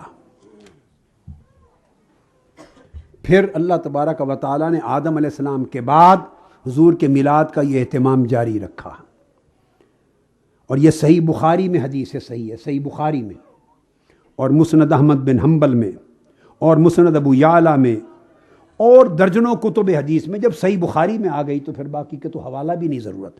ابو ہریرہ رضی اللہ تعالیٰ عنہ روایت کرتے ہیں آقا علیہ السلام نے فرمایا، اب یہ دیکھیے یہ الوہی اہتمام ہے ولادت محمدی کا، بھئی ہر کسی نے پیدا ہونا ہے، مگر آقا علیہ السلام کی ولادت کے لیے اللہ نے حضور کے نسب کو کس طرح چنا، اس کی کس طرح حفاظت کی، ہر صلب کو کس طرح پاک رکھا اور کس طرح دھیان میں رکھا، تاکہ جس صلب اور جس بطن سے نور مصطفیٰ سفر کرتا ہوا جا رہا ہے وادی بطحا تک اور گود سیدہ آمنہ تک، آباء و اجداد میں اور امہات میں کوئی صلب و بطن پاکیزگی سے خالی نہ ہو۔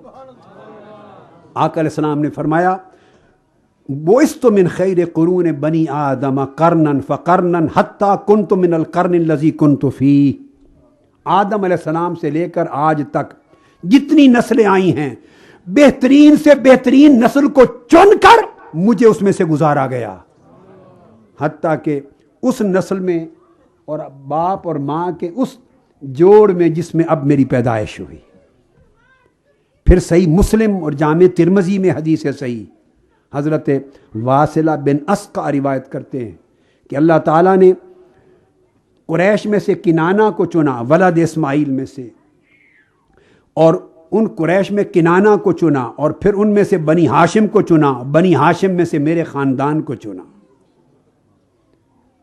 امام ترمذی اور امام احمد بن حنبل روایت کرتے ہیں کہ حضرت عباس بن عبد المطلب راوی ہیں، حضرت مطلب بن ابی وداع بھی راوی ہیں۔ صحابہ کرام سے آقا علیہ السلام نے پوچھا فقال من انا، صحابہ کرام سے پوچھا میرے صحابیوں بتاؤ میں کون ہوں۔ جامع ترمذی کی حدیث سے صحیح، اور امام احمد بن حنبل نے روایت کیا، اور اس کو امام بہقی نے، دیلمی نے اور کل ائمہ نے اس کو لیا۔ آقا علیہ السلام نے پوچھا من انا، بتاؤ میں کون ہوں۔ صحابہ کرام نے سادہ سادہ جواب دے دیا، فرمایا عرض کیا انت رسول اللہ علیہ السلام، آپ اللہ کے رسول ہیں۔ نہیں، آقا علیہ السلام اس دن اپنی رسالت کی نسبت پہچان نہیں کروانا چاہتے تھے، وہ تو تھی، اس دن اپنے میلاد کی اور اپنے نسب کی بات کرنا چاہتے تھے۔ فرمایا من انا، میں کون ہوں۔ پھر آقا علیہ السلام نے جواب دیا ان اللہ خلق الخلق فجعلنی فی خیرہم فرقۃ، اللہ نے اپنی مخلوق کو پیدا کیا اور اس کی خلق میں جو سب سے بہتر طبقہ تھا اس میں مجھے یعنی میرے نور کو رکھا۔ ثم جعلہم فرقتین فجعلنی فی خیرہم فرقۃ، پھر ان کے دو حصے بنائے اور سب سے بہتر حصے میں مجھے رکھا۔ ثم جعلہم قبائل فجعلنی من خیرہم قبیلۃ، پھر جب قبائل قبیلے بنائے سب سے اعلیٰ قبیلے میں مجھے رکھا۔ پھر قبیلے کے جب گھر بنائے فجعلہم بیوتا فجعلنی فی خیرہم بیتا وخیرہم نفسا، تو پھر مجھے سب سے بہتر گھر میں اور سب سے بہتر نفوس میں رکھا۔ اور آقا علیہ السلام نے فرمایا انا خیرہم نفسا وانا خیرہم بیتا، میں گھرانے میں بھی کائنات میں سب سے اعلیٰ ہوں اور اپنی ذات میں بھی سب سے اعلیٰ پیدا ہوا ہوں۔ یا آقا علیہ السلام اپنی ولادت کا صرف گود آمنہ میں نہیں، آدم علیہ السلام سے لے کر اپنی ولادت میں اپنے نور کا پورا سفر بیان فرما رہے ہیں۔ اور یہ بے شمار کتب حدیث میں اسانید صحیحہ اور اسانید حسنہ کے ساتھ آئی ہے۔ امام احمد بن حنبل نے اپنی سند سے لیا، طبرانی نے اپنی سند سے، امام حاکم نے اپنی سند سے، ابو نعیم نے اپنی سند سے، امام ابن ابی شیبہ نے اپنی سند سے، اور رجالہ رجال الصحیح۔ آقا علیہ السلام نے اپنے پورے نسب کے بارے میں اس طرح بیان فرمایا۔ اور جب حضرت عبداللہ اور حضرت آمنہ کے ہاں آقا کی ولادت ہوئی، پھر اس نقطے پر پہنچے امام حاکم، امام بہقی اور دیگر ائمہ نے روایت کیا ہے، حتیٰ کہ امام احمد بن حنبل نے بھی روایت کیا، اور حافظ ابن کثیر جیسے ائمہ نے استدلالا اس کو بیان کیا۔ آقا علیہ السلام نے فرمایا سن لو کہ جب سے اللہ نے آدم علیہ السلام سے لے کر عالم انسانیت کی تخلیق کی، مجھے خیر سے لے کر خیر میں منتقل کرتا چلا آیا۔ فَأُخْرِجْتُ مِن بَيْنِ أَبَوَيْنِ، حتیٰ کہ میں عبداللہ اور آمنہ کے گھر میں آیا، اخیار سے اخیار تک منتقل ہوا۔ فَلَمْ يُصِبْنِي شَيْءٌ مِّنْ أَهْلِ الْجَاهِلِيَّةِ، ہزارہا سال گزرے مگر دور جاہلیت کی کوئی خرابی میرے پورے نسب میں کسی فرد کو چھو نہ سکی۔ کتنا اہتمام تھا یہ اہتمام، ہزارہا سال تک ہر مرد اور ہر عورت، ہر صلب اور ہر بطن کو پاک رکھنا، چن چن کر ارد گرد شرک کا ماحول ہو، گناہ کا ماحول ہو، پلیدی کا ماحول ہو، گمراہی اور ضلالت ہو، ضلالت اور شرک کے بڑے ماحول میں ہزاروں سال کی تاریخ میں حضور کے نسب کے ہر فرد کو طاہر و مطہر رکھنا، یہ اہتمام الوہی نہیں تھا تو اور کیا تھا؟ اور یہ روحی اہتمام میلاد مصطفیٰ کے تقدس کے لیے نہیں تھا تو اور کس لیے تھا؟ حتیٰ کہ آپ نے فرمایا فخرجت من نکاح، خدا کی قسم میرے پورے نسب میں جس گھر سے بھی میرا نور گزرا اس جوڑے کا نکاح ہوا تھا۔ اس دور میں نکاح کا رواج تھا یا نہیں تھا، مگر میرے آباء و اجداد اور امہات کا کوئی جوڑا بغیر نکاح کے نہیں ملا۔ ولم اخرج من صفاح، اور بغیر نکاح کے میرا نور آگے نہیں چلا۔ من لدن آدم حتی تنتہیت الی ابی و امی، حضرت آدم سے لے کر عبداللہ اور آمنہ تک اسی طرح طاہر و مطہر رہا۔ یا آقا علیہ السلام نے اپنے میلاد کی تاریخ بیان کی ہے مختلف الفاظ کے ساتھ۔ اسی مضمون کو حضرت علی نے بھی روایت کیا، سنتے آئیے ذرا۔ یہ بیان حضرت انس ابن مالک کی روایت کا تھا، حضرت علی نے روایت کیا۔ امام طبرانی اور ابن ابی شیبہ امام مسلم کے شیخ ہیں، ان کے ہاں عبداللہ ابن عباس نے بھی روایت کیا، بس امام بزار نے لیا اور کہا رجال ثقات، اور امام طبرانی نے لیا، اور اسی طرح ابن عباس کے علاوہ حضرت معاذ ابن جبل نے بھی یہ مضمون روایت کیا آقا علیہ السلام سے۔ حضرت ابو ہریرہ نے بھی آقا علیہ السلام سے یہ روایت کیا، اور ابن عباس سے عطا بن ابی رباح نے بھی اس مضمون کو روایت کیا، اور اسی مضمون کو ام المؤمنین حضرت عائشہ صدیقہ نے بھی روایت کی رضی اللہ تعالی عنہا۔ اب اندازہ کیجئے کتنے صحابہ کرام حضور کے میلاد اور نسب پاک کی طہارت کے تسلسل کو بیان کر رہے ہیں، اور کتنے ائمہ اس کو بیان کر رہے ہیں، اور بہت سے دیگر صحابہ نے بھی۔ تو یہ حضور کی ولادت کا اہتمام تھا، جیسے ولادت مصطفیٰ کا اہتمام کیا اللہ پاک نے، اس طرح حضور کی نبوت کا مختصراً سن لیں کہ ابھی آدم علیہ السلام کی تخلیق نہ ہوئی تھی کہ حضور کی نبوت کا فیض جاری کر دیا گیا تھا۔ اس مغالطہ کو نکال لیں کہ 40 برس عمر مبارک ہوئی تو غار حرا میں حضور کو نبوت ملی، نہیں، یہ غلط ہے، یہ غلط ہے۔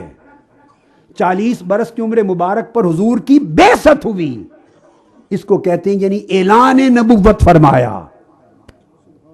بعثت عطائے نبوت نہیں ہوتی، اعلان نبوت ہوتا ہے، نزول وحی ہوتا ہے۔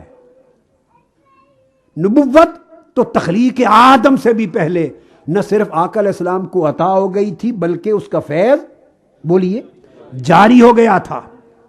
حدیث صحیح ہے بلکہ حسن صحیح ہے الگ الگ طرق سے۔ امام ترمذی روایت کرتے ہیں ابو ہریرہ رضی اللہ تعالیٰ عنہ سے، صحابہ نے پوچھا متا وجبت لک النبوہ قال وآدم بین الروح والجسد، یا رسول اللہ آپ کے لیے نبوت کب سے واجب ہو گئی؟ فرمایا آدم علیہ السلام ابھی پیدا نہیں ہوئے تھے۔ حضرت میسرۃ الفجر روایت کرتے ہیں، امام حاکم طبرانی روایت کرتے ہیں، حدیث صحیح ہے اسنادن، اور امام بخاری نے بھی روایت کیا تاریخ الکبیر میں۔ وہ پوچھتے ہیں قلت متا کنت نبیا، بعض احباب اس کا معنی غلط سمجھتے ہیں، غلط فہمی ہوتی، وہ لیتے ہیں کہ اس کا مطلب ہے میں اللہ کے علم میں نبی تھا۔ اللہ کے علم میں حضور کا اس وقت نبی ہونا یہ کون سی فضیلت کی بات ہے؟ اللہ کے علم میں تو ہر ایک کا نبی ہونا تھا۔ آپ اور ہم جو لندن میں بیٹھے ہیں ہمارا پیدا ہونا بھی اللہ کے علم میں تھا۔ مینار پاکستان پر بیٹھے ہوئے ہر شخص نے تشریف لانا ہے، اس کا بھی علم تھا اللہ کو۔ ہر نبی کی نبوت اللہ کے علم میں تھی۔ علم الہی میں ہونا فضیلت نہیں کہ اللہ کے علم میں آپ کب سے نبی ہیں، معاذ اللہ، اس طرح کا تو سوال ہی کفر بن جاتا ہے۔ اس کا مطلب ہے کوئی وقت ایسا بھی تھا جب اللہ کے علم میں نہیں تھا حضور کا نبی ہونا؟ کب سے اللہ کے علم میں آپ نبی ہونا آئے؟ اس کا مطلب ہے کوئی ٹائم ایسا بھی تھا جب اللہ کو معلوم نہیں تھا؟ استغفر اللہ العظیم، نبوت دینی کس نے تھی؟ علم کا تو سوال کرنا ہی جہالت ہے۔ سوال یہ ہے، وہ فرماتے متا کنت نبیا، اب کب سے نبی تھے؟ آقا نے فرمایا جب آدم روح اور جسم کے درمیان تھے۔ یہ حدیث ابن عباس نے بھی روایت کی، امام احمد بن حنبل نے اس کو روایت کیا، طبرانی نے، اسنادہ صحیح ورجالہ کلہم ثقات رجال الصحیح، اس کے سارے سند کے رجال صحیح ہیں۔ ایک صحابی روایت کی آقا علیہ السلام سے کہ متا اخذ میثاقک، آپ سے نبوت کا حلف کب لیا گیا؟ ایک روایت میں متا جعلت نبیا، آپ نبی کب بنائے گئے؟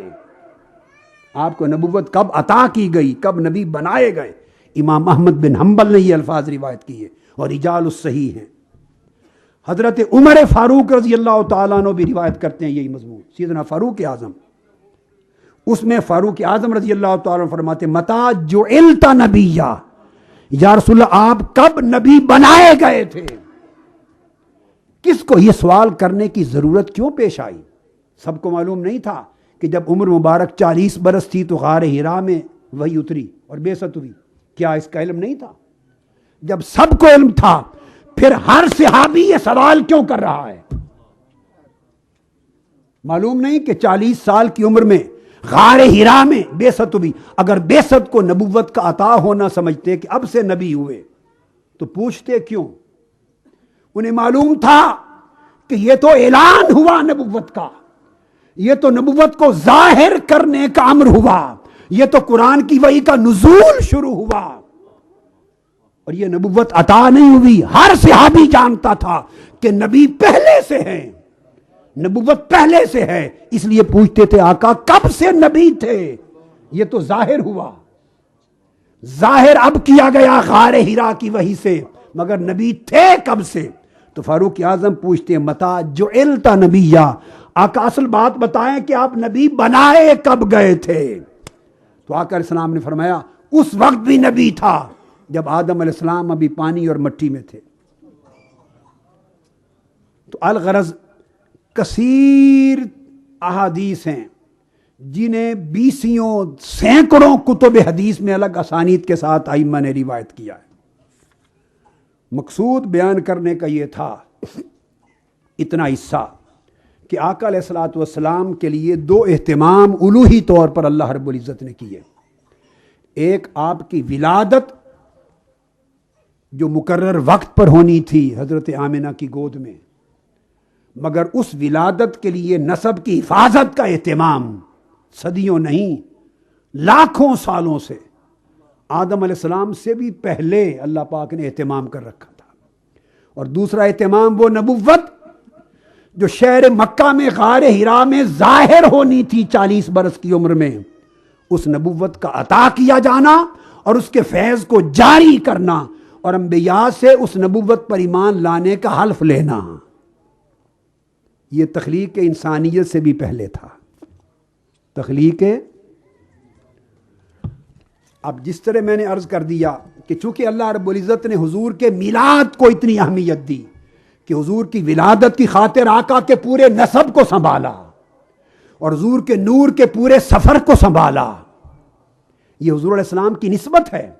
اور جس شہر میں حضور کی ولادت ہوئی اس شہر کی قسم کھائی، تو ذہن میں سوال پیدا ہوتا ہے کہ جہاں آقا علیہ السلام کی ولادت ہوئی وہ شہر تو اللہ کے ہاں قسم کھانے کے قابل بن گیا، تو جس شہر میں ہمیشہ کے لیے حضور کی آرامگاہ بن گئی، ہجرت کر گئے، جہاں حضور کا روضہ اطہر بنا، آقا علیہ السلام لیٹے ہیں، تشریف فرما ہیں، اس مدینہ کا مقام کیا بنا؟ مکہ کا تو سمجھ گئے، مکہ کا مقام سمجھ گئے، وہ مدینہ جو حضور کا مسکن بنا اور قیامت تک کے لیے حضور کا روضہ اطہر بنا، گھر بنا، اور یہیں سے قیامت کے دن حضور کا کھڑا ہونا ہوگا، اس مدینہ کا مقام کیا ہوا؟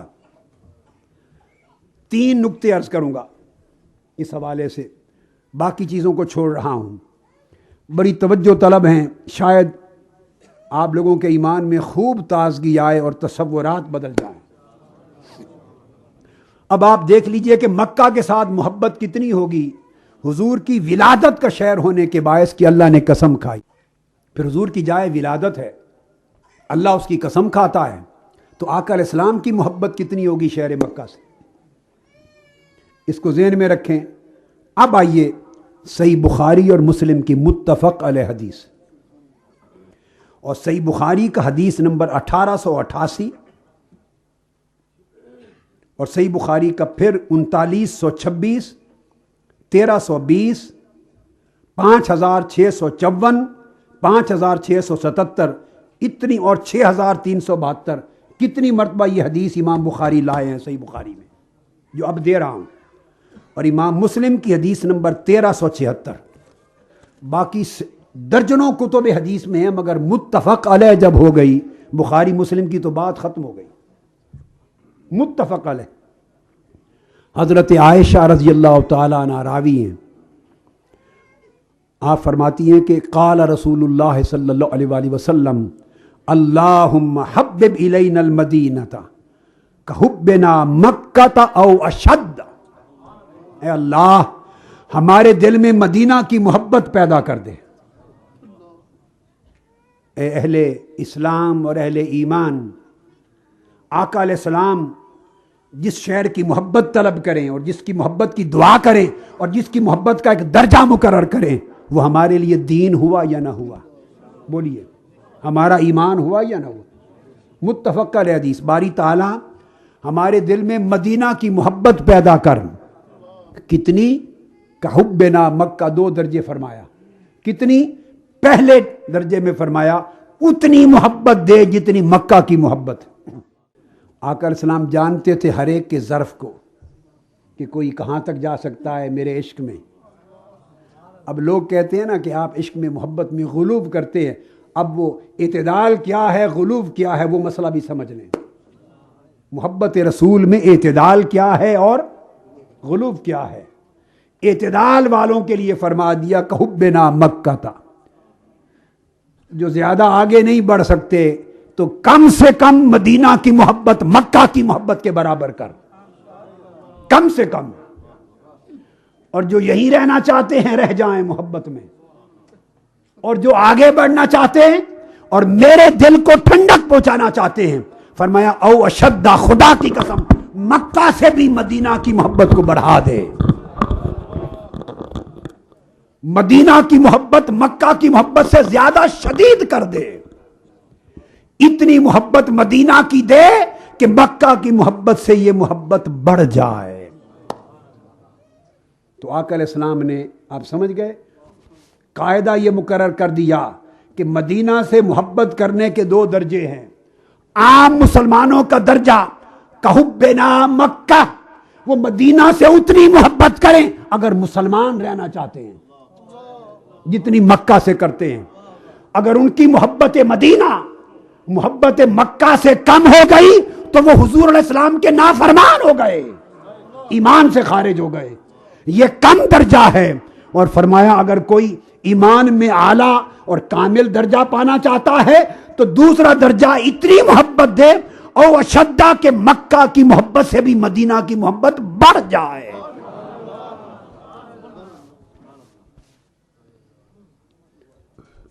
یہ بخاری مسلم کی میں نے متفق علیہ حدیث بیان کی۔ اب اس کے بعد دوسری حدیث دینا چاہتا ہوں، دوسرا مضمون، اس کو ذہن میں رکھ لیں، متفق علیہ دے رہا ہوں۔ دوسرا نقطہ بھی بیان کر رہا ہوں، وہ بھی حدیث متفق علیہ، بخاری مسلم دونوں کی متفق علیہ، تاکہ دنیا میں کوئی شخص اپنی کم علمی کے باعث ایسے رتب و یابس نہ مار سکے، غلط ملت بات نہ کر سکے۔ آقا علیہ السلام نے دعا کی، متفق علیہ حدیث، انس بن مالک رضی اللہ تعالیٰ عنہ راوی ہیں۔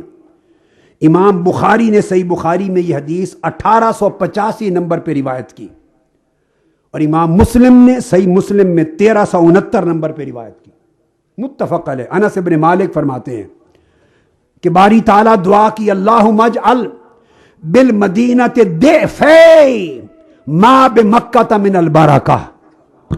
آقا علیہ السلام نے ہاتھ اٹھا دیے اور ہاتھ اٹھا کے دعا کی، باری تعالیٰ میرے مدینہ کو اتنی برکت دے جتنی برکت تو نے مکہ میں رکھی ہے اس سے 2 گنا برکت مدینہ میں کر دے۔ یہ زبان مصطفیٰ ہے، یہ دعائے مصطفیٰ ہے۔ یہ بات کہہ دینا کہ محبت میں غلو کرتے ہو بڑا آسان ہے۔ ارے بخاری کو پڑھو، مسلم کو پڑھو، ترمذی پڑھو، ابو داؤد پڑھو، احادیث مصطفیٰ پڑھو، متفق علیہ فرامین نبوی پڑھو۔ میں کوئی کمزور کتابوں کی باتیں نہیں کر رہا ہوں۔ پھر بات کرو غلو کی، کہیں ایسا نہ ہو غلو کہہ کر خود ایمان سے نہ خارج ہو جاؤ۔ مصطفیٰ خود غلو کر رہے ہیں معاذ اللہ۔ یہ دعا کس کی ہے؟ کون دعا کر رہا ہے؟ تاجدار کائنات نے دعا کی، امام بخاری نے روایت کیا، امام مسلم نے، احمد بن حنبل نے، امام ابن ابی خیثمہ نے، خیثمہ میں امام ابو یعلا نے، امام ابو وانا نے، کل ائمہ اور متفق علیہ حدیث، آقا نے ہاتھ اٹھا لی، اللہم اجعل بالمدینۃ ضعفی ما بمکہ من البرکہ، مکہ کو جو تو نے برکت دی ہے مولا اس سے 2 گنا برکت میرے مدینہ کو دے۔ اللہ تعالیٰ نے تو نہیں فرمایا کہ میرے محبوب کیا کہہ رہے ہو، مکہ سے کے برابر مانگو، مکہ سے 2 گنا کر دوں، نہیں، جو مصطفیٰ نے مانگ لیا وہی ہو گیا۔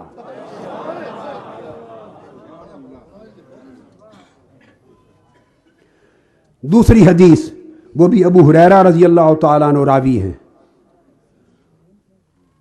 اس حدیث کے لفظ سنیے، وہ بھی متفق علیہ، امام بخاری نے بھی لی، امام مسلم نے، امام ترمذی نے، امام نسائی نے، ابو وانا نے، طحاوی نے، صحیح حدیث۔ آقا علیہ السلام نے پھر دعا کی، عرض کی اللہم ان ابراہیم عبدک و خلیلک و نبیک و انی عبدک و نبیک و رسولک۔ اے اللہ، ابراہیم علیہ السلام بھی آپ کے مقرب بندے، نبی اور رسول، دعا کر رہے ہیں میں بھی تیرا بندہ ہوں، نبی اور رسول ہوں۔ انہو دعاک لمکہ، ابراہیم علیہ السلام نے مکہ کے لیے دعا کی تھی، مکہ کی برکتوں کے لیے دعا کی تھی۔ وَإِذْ قَالَ إِبْرَاهِيمُ رَبِّ اجْعَلْ هَٰذَا بَلَدًا آمِنًا وَارْزُقْ أَهْلَهُ مِنَ الثَّمَرَاتِ مَنْ آمَنَ مِنْهُمْ بِاللَّهِ وَالْيَوْمِ الْآخِرِ۔ ابراہیم علیہ السلام نے تجھ سے مکہ کی دعا کی تھی، قربان جاؤں، آگے سنیے، وَإِنِّي أَدْعُوكَ لِلْمَدِينَةِ، اور میرے مولا میں تجھ سے اپنے مدینہ کے لیے دعا کرتا ہوں۔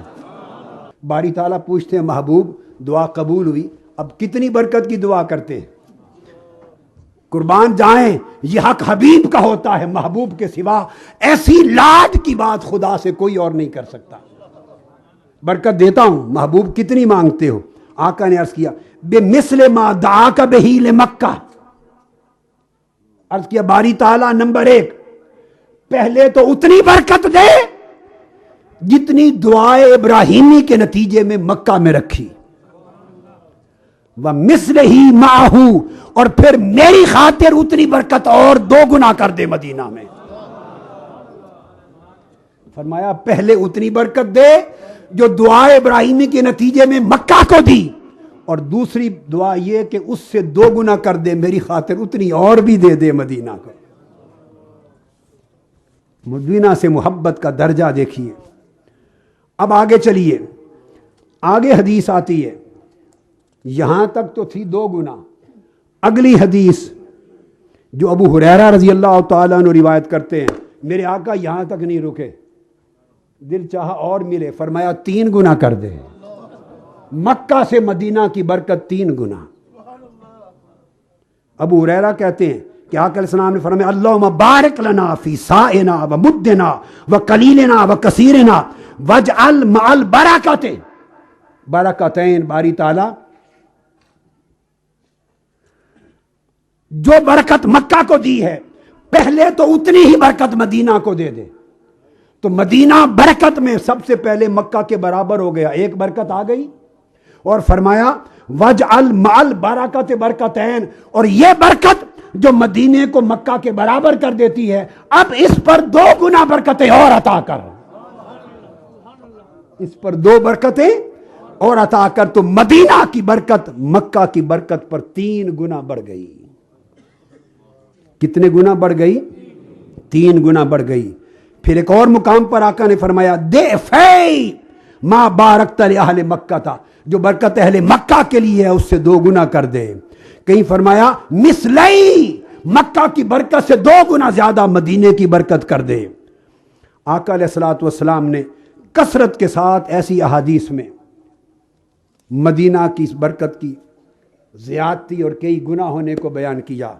یہی وجہ ہے کہ سیدنا فاروق اعظم رضی اللہ تعالیٰ عنہ اگر یہ سن لیتے کسی شخص کے بارے میں، سیدنا فاروق اعظم، کہ یہ مکہ کو مدینہ سے افضل جانتا ہے تو اس کو طلب کر لیتے تھے۔ میں نے سنا ہے تم مکہ کو مدینہ سے افضل کہتے ہو،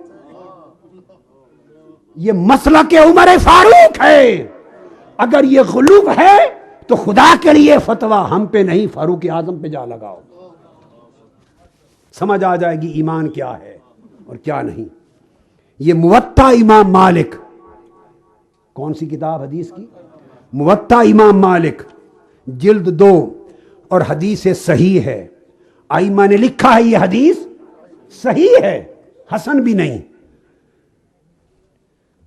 حضرت عبداللہ بن عیاش المخزومی رضی اللہ تعالیٰ عنہ سیدنا فاروق اعظم کے پاس آئے، کوئی کام تھا، اپنے بلوا بھیجا، ملے، جب جانے لگے، یہ حدیث 1700 اس کا نمبر ہے، میرے ہاتھ میں موطا امام مالک، اس کی جو طبع ہے دار المعرفہ بیروت لبنان کی، اس کا جز 2 حدیث نمبر 1700۔ جانے لگے، فلما ادبر عبداللہ، پیٹ پھیر کے جانے لگے، ناداہ عمر ابن الخطاب، فاروق اعظم نے بلا لیا، عبداللہ میری بات سنو رضی اللہ تعالیٰ عنہ۔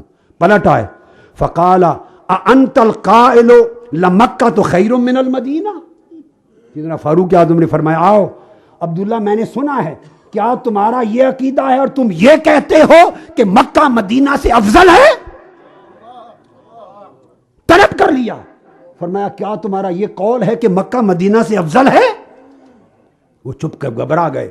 فقال عبداللہ، نہیں یہ سیدنا امیر المومنین میں تو یہ نہیں کہتا، فقلت ہی حرم اللہ وامنہ وفیہا بیتہ، میں تو کہتا ہوں مکہ اللہ کا حرم ہے، اس کا امن کی جگہ، اس کا گھر ہے۔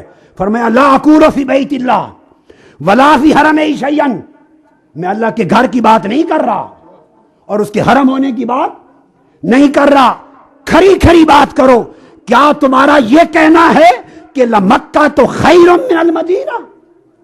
وہ حرم ہے، اللہ کا گھر ہے، سب کچھ ہے، مگر کیا مکہ کو مدینہ سے افضل جانتے ہو؟ انہوں نے دوبارہ پھر اپنی صفائی دی، نہیں امیر المومنین، میں نے صرف اتنا کہا ہے کہ اللہ کا حرم ہے، اس کا گھر ہے، اور یہ اگلی بات نہیں کی کہ میں نے مکہ مدینہ سے افضل ہے۔ فرمایا ٹھیک ہے تو پھر جاؤ۔ یہ فاروق اعظم کا عقیدہ تھا، اور کیوں نہ ہوتا گفتگو کے آخری حصے میں کہ آقا علیہ السلام نے فرما دیا تھا کہ قیامت سے پہلے لوگوں ایک وقت آئے گا جب پوری دنیا پہ کفر چھا جائے گا، ایمان اور اسلام ہر طرف سے خارج ہو جائے گا، کلمہ اسلام لینے والا کوئی نہ رہے گا، کفر چھا جائے گا، ایمان اسلام سکڑتا جائے گا، ساری دنیا سے نکل کر حجاز میں آ جائے گا، اور حجاز سے نکل کر بالآخر صرف مدینہ میں آ جائے گا۔ بخاری اور مسلم کی پھر متفق علیہ حدیث، ابو ہریرہ رضی اللہ تعالیٰ عنہ روایت کرتے ہیں، اور مسجد نبوی میں جائیں، ریاض الجنہ میں داخل ہوں تو دروازے پر یہ حدیث آج تک لکھی ہوئی ہے، متفق علیہ حدیث۔ آقا نے فرمایا ان الایمان لیعرض الی المدینہ کما تعرض الحیۃ الی جوہرہا، کہ جب اطراف و اکناف عالم اور پوری دنیا میں ایمان کی کوئی جگہ باقی نہ رہے گی تو ہر طرف سے سکڑتا سکڑتا مدینہ میں سکڑ کر ایمان اس طرح آ کے بند ہو جائے گا جس طرح سانپ اپنے بچاؤ کے لیے اپنے بل میں آ کے بند ہو جاتا ہے۔ تو جب روئے زمین پر کہیں ایمان نہیں بچے گا، اس وقت بھی مدینہ ایمان کا گھر ہوگا، ایمان کی آخری منزل مدینہ ہوگی۔ لوگوں کبھی سوچا کیوں ہوگی، مکہ کیوں نہیں؟ ایمان ہر طرف سے سکڑ کر پوری دنیا 3 مرحلے ہوں گے، تینوں احادیث میں ہیں۔ آقا نے فرمایا سب سے پہلے پوری دنیا سے سکڑ کر حجاز میں آ جائے گا، ایک حدیث حجاز میں آ جائے گا۔ پھر عبداللہ بن عمر رضی اللہ تعالیٰ عنہ روایت کرتے ہیں، حجاز میں آ کر پھر سکڑ کر ایمان مکہ اور مدینہ کی 2 مسجدوں کے درمیان میں آ جائے گا، رک جائے گا، ادھر مکہ ادھر مدینہ راستے میں آ جائے گا، دوسری سٹیج۔ اور تیسری سٹیج آخری مرحلہ ایمان کی حفاظت کی، مدینہ میں چل کے ایمان صرف مدینہ میں بند ہو جائے گا، پوری دنیا سے چل کر حجاز میں، حجاز سے چل کر بین المسجدین حرمین کے درمیان، اور حرمین سے چل کر مدینہ ایمان کی آخری منزل ہوگی۔ کیوں آخری منزل ہوگی؟ کعبۃ اللہ کیوں نہیں، مکہ کیوں نہیں؟ ایمان کی آخری منزل مدینہ ہوگی، اس لیے کہ مصطفیٰ کی آرامگاہ مدینہ ہے۔ تو پتہ چلا کہ ایمان نسبت مصطفیٰ کا نام ہے، جدھر مصطفیٰ ہو ایمان ادھر جاتا ہے۔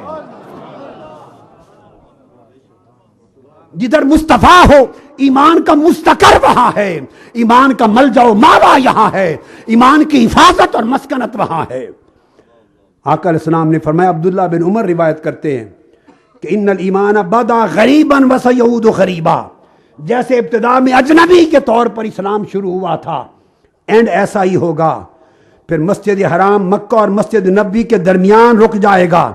اور فرماتے ہیں کہ پھر سکڑتا من کل بلد الی المدینہ، ہر شہر سے ایمان نکلتا مدینہ میں آ جائے گا، کما تعرض الحیۃ الی جورہا، جس طرح سانپ ہر طرف سے ڈرتا ہے کہ لوگ مار دیں گے، اپنے بل میں آ کے حفاظت پکڑتا ہے، اس طرح ایمان ہر طرف سے نکل کر میرے مدینہ میں حفاظت پائے گا، میرے مدینہ میں حفاظت پائے گا۔ اور یہ ایمان کون سا ہے؟ یہ محبت رسول والا ایمان ہے، اس لیے رخ مکہ کا نہیں کرتا، مدینہ کا رخ کرتا ہے۔ مکہ مرکز عبادت ہے، مدینہ مرکز محبت ہے۔ عبادت کے لیے مکہ کی طرف جایا جاتا ہے، نمازوں میں رخ مکہ کا کرتے ہیں، مدینہ کا نہیں کرتے۔ عبادت کا رخ مکہ ہے، محبت کا رخ مدینہ ہے۔ تو ایمان کو آخری زمانے میں جب اپنی حفاظت کی ضرورت ہوگی تو مکہ میں پناہ نہیں ڈھونڈے گا، مدینہ میں گنبد خضرا میں پناہ ڈھونڈے گا۔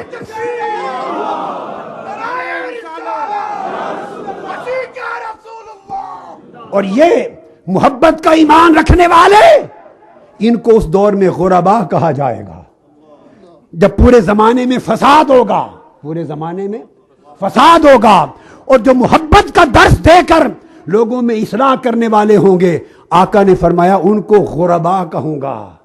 اور فرمایا طوبی للغربا اذا فسد الناس، جب دنیا میں فساد پھیل جائے گا، دہشت گردی کا وقت آ گیا، فساد پھیل گیا، لوگ قتل ہو رہے ہیں، مسجدوں میں بم ہیں، بلاسٹ ہیں، قتل ہو رہے ہیں، مسلمان قتل ہو رہے، غیر مسلم قتل ہو رہے، بے گناہ عورتیں مرد بچے قتل ہو رہے ہیں، مسجدیں یا چرچ ان پر بم گرائے جا رہے ہیں، غیر جنگجو نان کمبیٹنٹ گھروں میں بیٹھے ہوئے راتوں رات بمبوں سے مارے جا رہے ہیں۔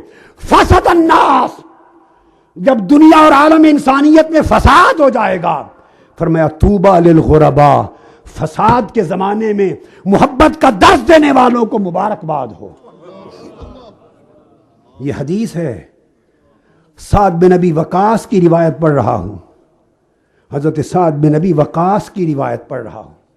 تو میں جب ہر طرف فساد ہو جائے گا، فتنہ ہو جائے گا، قتل و غارت گری ہو جائے گی، خون بہایا جائے گا، طوبی للغربا، اس فساد کے زمانے میں محبت اور امن کا درس دینے والے جو غربا ہوں گے، جو محبت والے ایمان کو سینے سے لگائیں گے، فرمایا ان امتیوں کو مبارک ہو، ان امتیوں کو مبارک ہو۔ حضرت عائشہ صدیقہ نے فرمایا رضی اللہ تعالی عنہ، امام ابن ابی حاتم اور دیگر ائمہ روایت کرتے ہیں کہ آقا نے فرمایا جس طرح سیلاب آ جاتا ہے اور جو چیز رستے میں ملتی ہے، درخت، پتے، ٹہنیاں، سب کچھ ساتھ سمیٹتا ہوا سیلاب اپنی منزل کی طرف لے کے چلتا ہے، فرمایا جس طرح سیلاب ہر شے کو سمیٹ کے منزل کی طرف جاتا ہے، اس طرح آخری زمانے میں ایمان ہر ایمان کی ہر خوبی کو سمیٹ کے میرے مدینہ میں آ جائے گا۔ واللہ ان تربتہا لمؤمنۃ، اور فرمایا خدا کی قسم مدینہ کی مٹی میں بھی ایمان ہے، مدینہ کی مٹی بھی مومن ہے۔ یہ حدیث کے لفظ ہیں، حضرت عائشہ صدیقہ نے فرمایا، ارے جس شہر کی مٹی میں بھی آقا نے فرمایا ایمان ہے۔ جب لوط کو دیکھا تو فرمایا خدا کی قسم یہ ہم سے پیار کرتا، ہم اس سے پیار کرتے ہیں، مدینے کی وادیوں سے پیار کیا۔ بیمار آ گیا تو مدینہ کی مٹی اٹھا لی میرے آقا نے، لب لگایا اور فرمایا اس شہر مدینہ کی مٹی کی برکت سے مولا شفا دے دے۔ مدینہ کی مٹی کو ایمان بنایا، شفا بنایا، خیر بنایا۔ اور اللہ رب العزت کی محبت کا یہ عالم کہ آقا علیہ السلام نے جب ہجرت فرمائی تو پہلے مکہ سے نکلے، پھر مدینہ میں داخل ہوئے۔ بولیے نکلنا پہلے تھا یا مدینہ میں داخل ہونا پہلے تھا؟ بولیے بولیے. مگر اللہ رب العزت نے فرمایا, حضور نے دعا کی, رب ادخلنی, دعا کی, رب ادخلنی مدخل صدق واخرجنی مخرج صدق, باری تعالیٰ مجھے سچائی کے گھر میں داخل فرما اور سچائی کے گھر سے نکال. مدینے میں داخل ہونے کا ذکر پہلے کیا, مکہ سے نکلنے کا ذکر بعد میں کیا. حالانکہ مکہ سے نکلنا پہلے تھا اور مدینہ میں داخل ہونا بعد میں تھا, مگر تاجدار کائنات میں اتنا بھی گوارا نہ کیا کہ مخرجہ صدقن کو پہلے بیان کر دے, مکہ سے نکلنے کو پہلے بیان کر دیں, اور مدخل صدقن مدینہ میں داخل ہونے کو بعد میں بیان کر دے. چونکہ مکہ اور مدینہ کا اکٹھا ذکر ہو رہا تھا تو مصطفیٰ کی محبت نے ایمان والوں کی سمت ایمان کی بتا دی کہ مولا مجھے پہلے مدینہ میں داخل کر پھر مکہ سے نکال, تاکہ میری امت اپنے ایمان کا مرکز مدینہ کو بنائے اور ایمان کی بنیاد محبت کو بنائے, اور ان کی محبت کا رخ مدینہ ہو, چونکہ میں مدینہ میں لیٹا ہوں. اس لیے آقا علیہ السلام نے فرمایا قیامت کے دن سب سے پہلے میں اٹھوں گا, حشر ہوگا, پھر میرے ساتھ جنت کے قبرستان والے اہل بقی اٹھیں گے, اس کے بعد اہل مکہ اٹھیں گے. قربان جاؤں, قربان جاؤں. گویا اپنی حیات طیبہ سے لے کر قیامت کے دن کے بعد تک حضور نے مدینہ کو ساتھ رکھا اور فرمایا الا انکابہا ملائکہ الا کل باب من ابواب المدینہ ملائکہ. مدینہ کے ہر دروازے کے اوپر اللہ نے 2 فرشتے مقرر کر رکھے جو قیامت تک مدینہ کی حفاظت کریں گے. فرمایا میرے مدینہ میں نہ طاعون داخل ہوگا نہ دجال داخل ہوگا, ہر شے سے مدینہ کو بچا رہے ہیں تاکہ جب کہیں بھی ایمان نہ بچے تو اس کا مستقر مدینہ رہے. تو دوستو, ان تمام احادیث صحیحہ سے جو ایک سبق ملتا ہے وہ یہ کہ ایمان وہی خیر والا ہے جس کی بنیاد محبت پر ہو, اور محبت کے ایمان کا رخ مدینہ ہے, چونکہ مستقر حضور کا وہاں ہے, آرام گاہ وہاں ہے. تو جس نے جس قدر آقا علیہ السلام کے ساتھ اپنی نسبت محبت قائم کر لی, نسبت ظاہری بھی, نسبت باطنی بھی, نسبت حبی بھی, نسبت اتباعی بھی, نسبت ادبی اور تعظیمی بھی, اور نسبت تقربی اور وصالی بھی, جس نے تاجدار کائنات سے اپنی نسبت قائم کر لی اسی کا ایمان بچ گیا. کیوں آپ کہیں گے حضور کی نسبت سے ایمان کیسے بچتا ہے؟ ارے ایمان اپنے آپ کو حضور کے شہر میں جا کے بچاتا ہے. ایمان خود کو حضور کے مدینہ میں جا کے بچاتا ہے, تو ہمارا ایمان حضور کی نسبت سے کیوں نہ بچے؟ جو لوگ نسبت مصطفیٰ سے جتنا دور ہو گئے ایمان کی برکتوں سے اتنا محروم ہو گئے.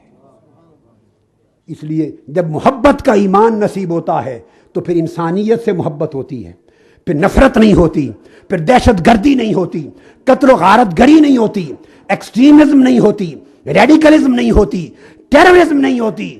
پھر ہر ایک کو بندہ پیار کرتا ہے, ہر ایک کو سینے سے لگاتا ہے, مسلم ہو یا غیر مسلم, دیکھتا ہے میرا نبی رحمت للعالمین ہے, ساری کائناتوں کی رحمت ہے. تو مرد مومن کی شفقت و محبت بھی پوری انسانیت کے لیے عام ہو جاتی ہے, پوری انسانیت کے لیے عام ہو جاتی ہے. پھر وہ محبت والا ایمان نصیب ہو جائے, انتہا پسندی کا ذوق ختم ہو جاتا ہے, سوچ ختم ہو جاتی. صحیح بخاری میں آتا ہے آقا علیہ السلام فرماتے کہ میں نماز کے لیے کھڑا ہوتا, جماعت کراتا, میرا جی کرتا لمبی صورتیں پڑھوں, مگر کچھ عورتیں چھوٹے بچوں کو ساتھ لائی ہوتی تھی, چھوٹے بچے کے رونے لگ جاتے. تو فرمایا خدا کی قسم چھوٹے بچوں کا رونا دیکھ کر میں نماز مختصر کر لیتا ہوں کہ اس کی ماں کے دل پر کیا بیت رہا ہوگا. ارے رسالت محمدی یہ ہے کہ چھوٹے بچے کا رونا میرے مصطفیٰ سے برداشت نہیں ہوتا, نماز مختصر کر لیتے ہیں.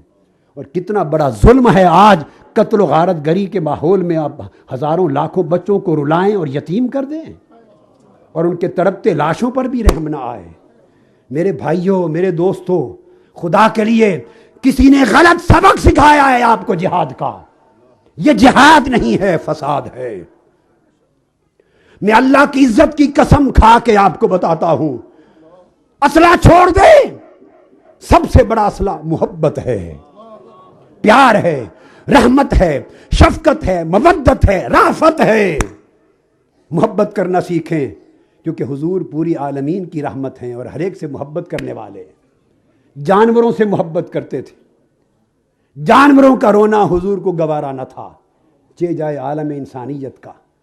اور آخری بات، وہ واقعہ نہ بھولے جب وہ اہل مکہ جنہوں نے جنگ بدر مسلط کی حضور پر، احد مسلط کیا، غزوہ خندق مسلط کیا، 8 سال تک لڑائی کی، جب میرے آقا فاتح ہو کر مکہ فتح کر کے آئے، کعبہ کی چھت پر کھڑے تھے اور اہل مکہ تھر تھر کانپ رہے تھے کہ ہماری گردنیں اڑا دی جائیں گی۔ تو آقا نے ان سے پوچھا، اب کیا توقع کرتے ہو مجھ سے کہ تم سے کیا سلوک کروں؟ جنہوں نے ننگی تلواروں کے سائے میں حضور سے وطن چھڑایا تھا، وہ سر جھکا کے کھڑے تھے۔ میرے آقا نے فرمایا، لا تثریب علیکم اليوم اذهبوا فانتم الطلقاء۔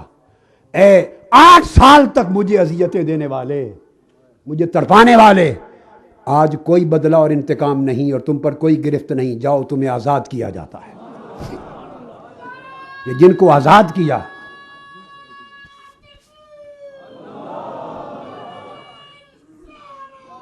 جن کو آزاد کیا وہ مسلمان نہیں تھے، وہ کافر تھے، کفار مکہ تھے۔ انتم الطلقاء، آزاد کر دیا جاتا ہے۔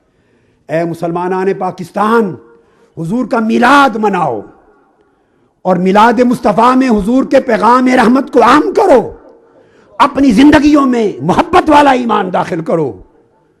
شاید اس کی برکت سے اللہ آپ کی سرزمین پر، ہماری سرزمین پر امن بحال کر دے، امت مسلمہ کو امن عطا کر دے، عالم انسانیت کو اس فساد اور قتل و خون ریزی کی آگ سے نکال کر امن عطا کر دے۔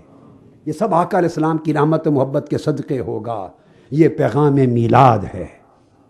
اللہ تبارک و تعالی آپ کا اس رات کا جاگنا قبول کرے، اہتمام قبول کرے اور تحریک منہاج القرآن کو سلامت رکھے ابد الآباد تک، جس نے شرق تا غرب محبت مصطفیٰ اور ایمان محبت کا پیغام ہر سمت عام کیا ہے۔ اللہ پاک آپ کو حفظ و امان میں رکھے، سلامتی سے لے جائے۔ وما علینا الا البلاغ، والسلام علیکم ورحمۃ اللہ وبرکاتہ۔ یہ کہتی تھی گھر گھر میں جا کر حلیمہ، یہ کہتی تھی گھر گھر میں جا کر حلیمہ، میرے گھر میں خیر الورا گئے، بڑے اوج پر ہے میرا اب مقدر،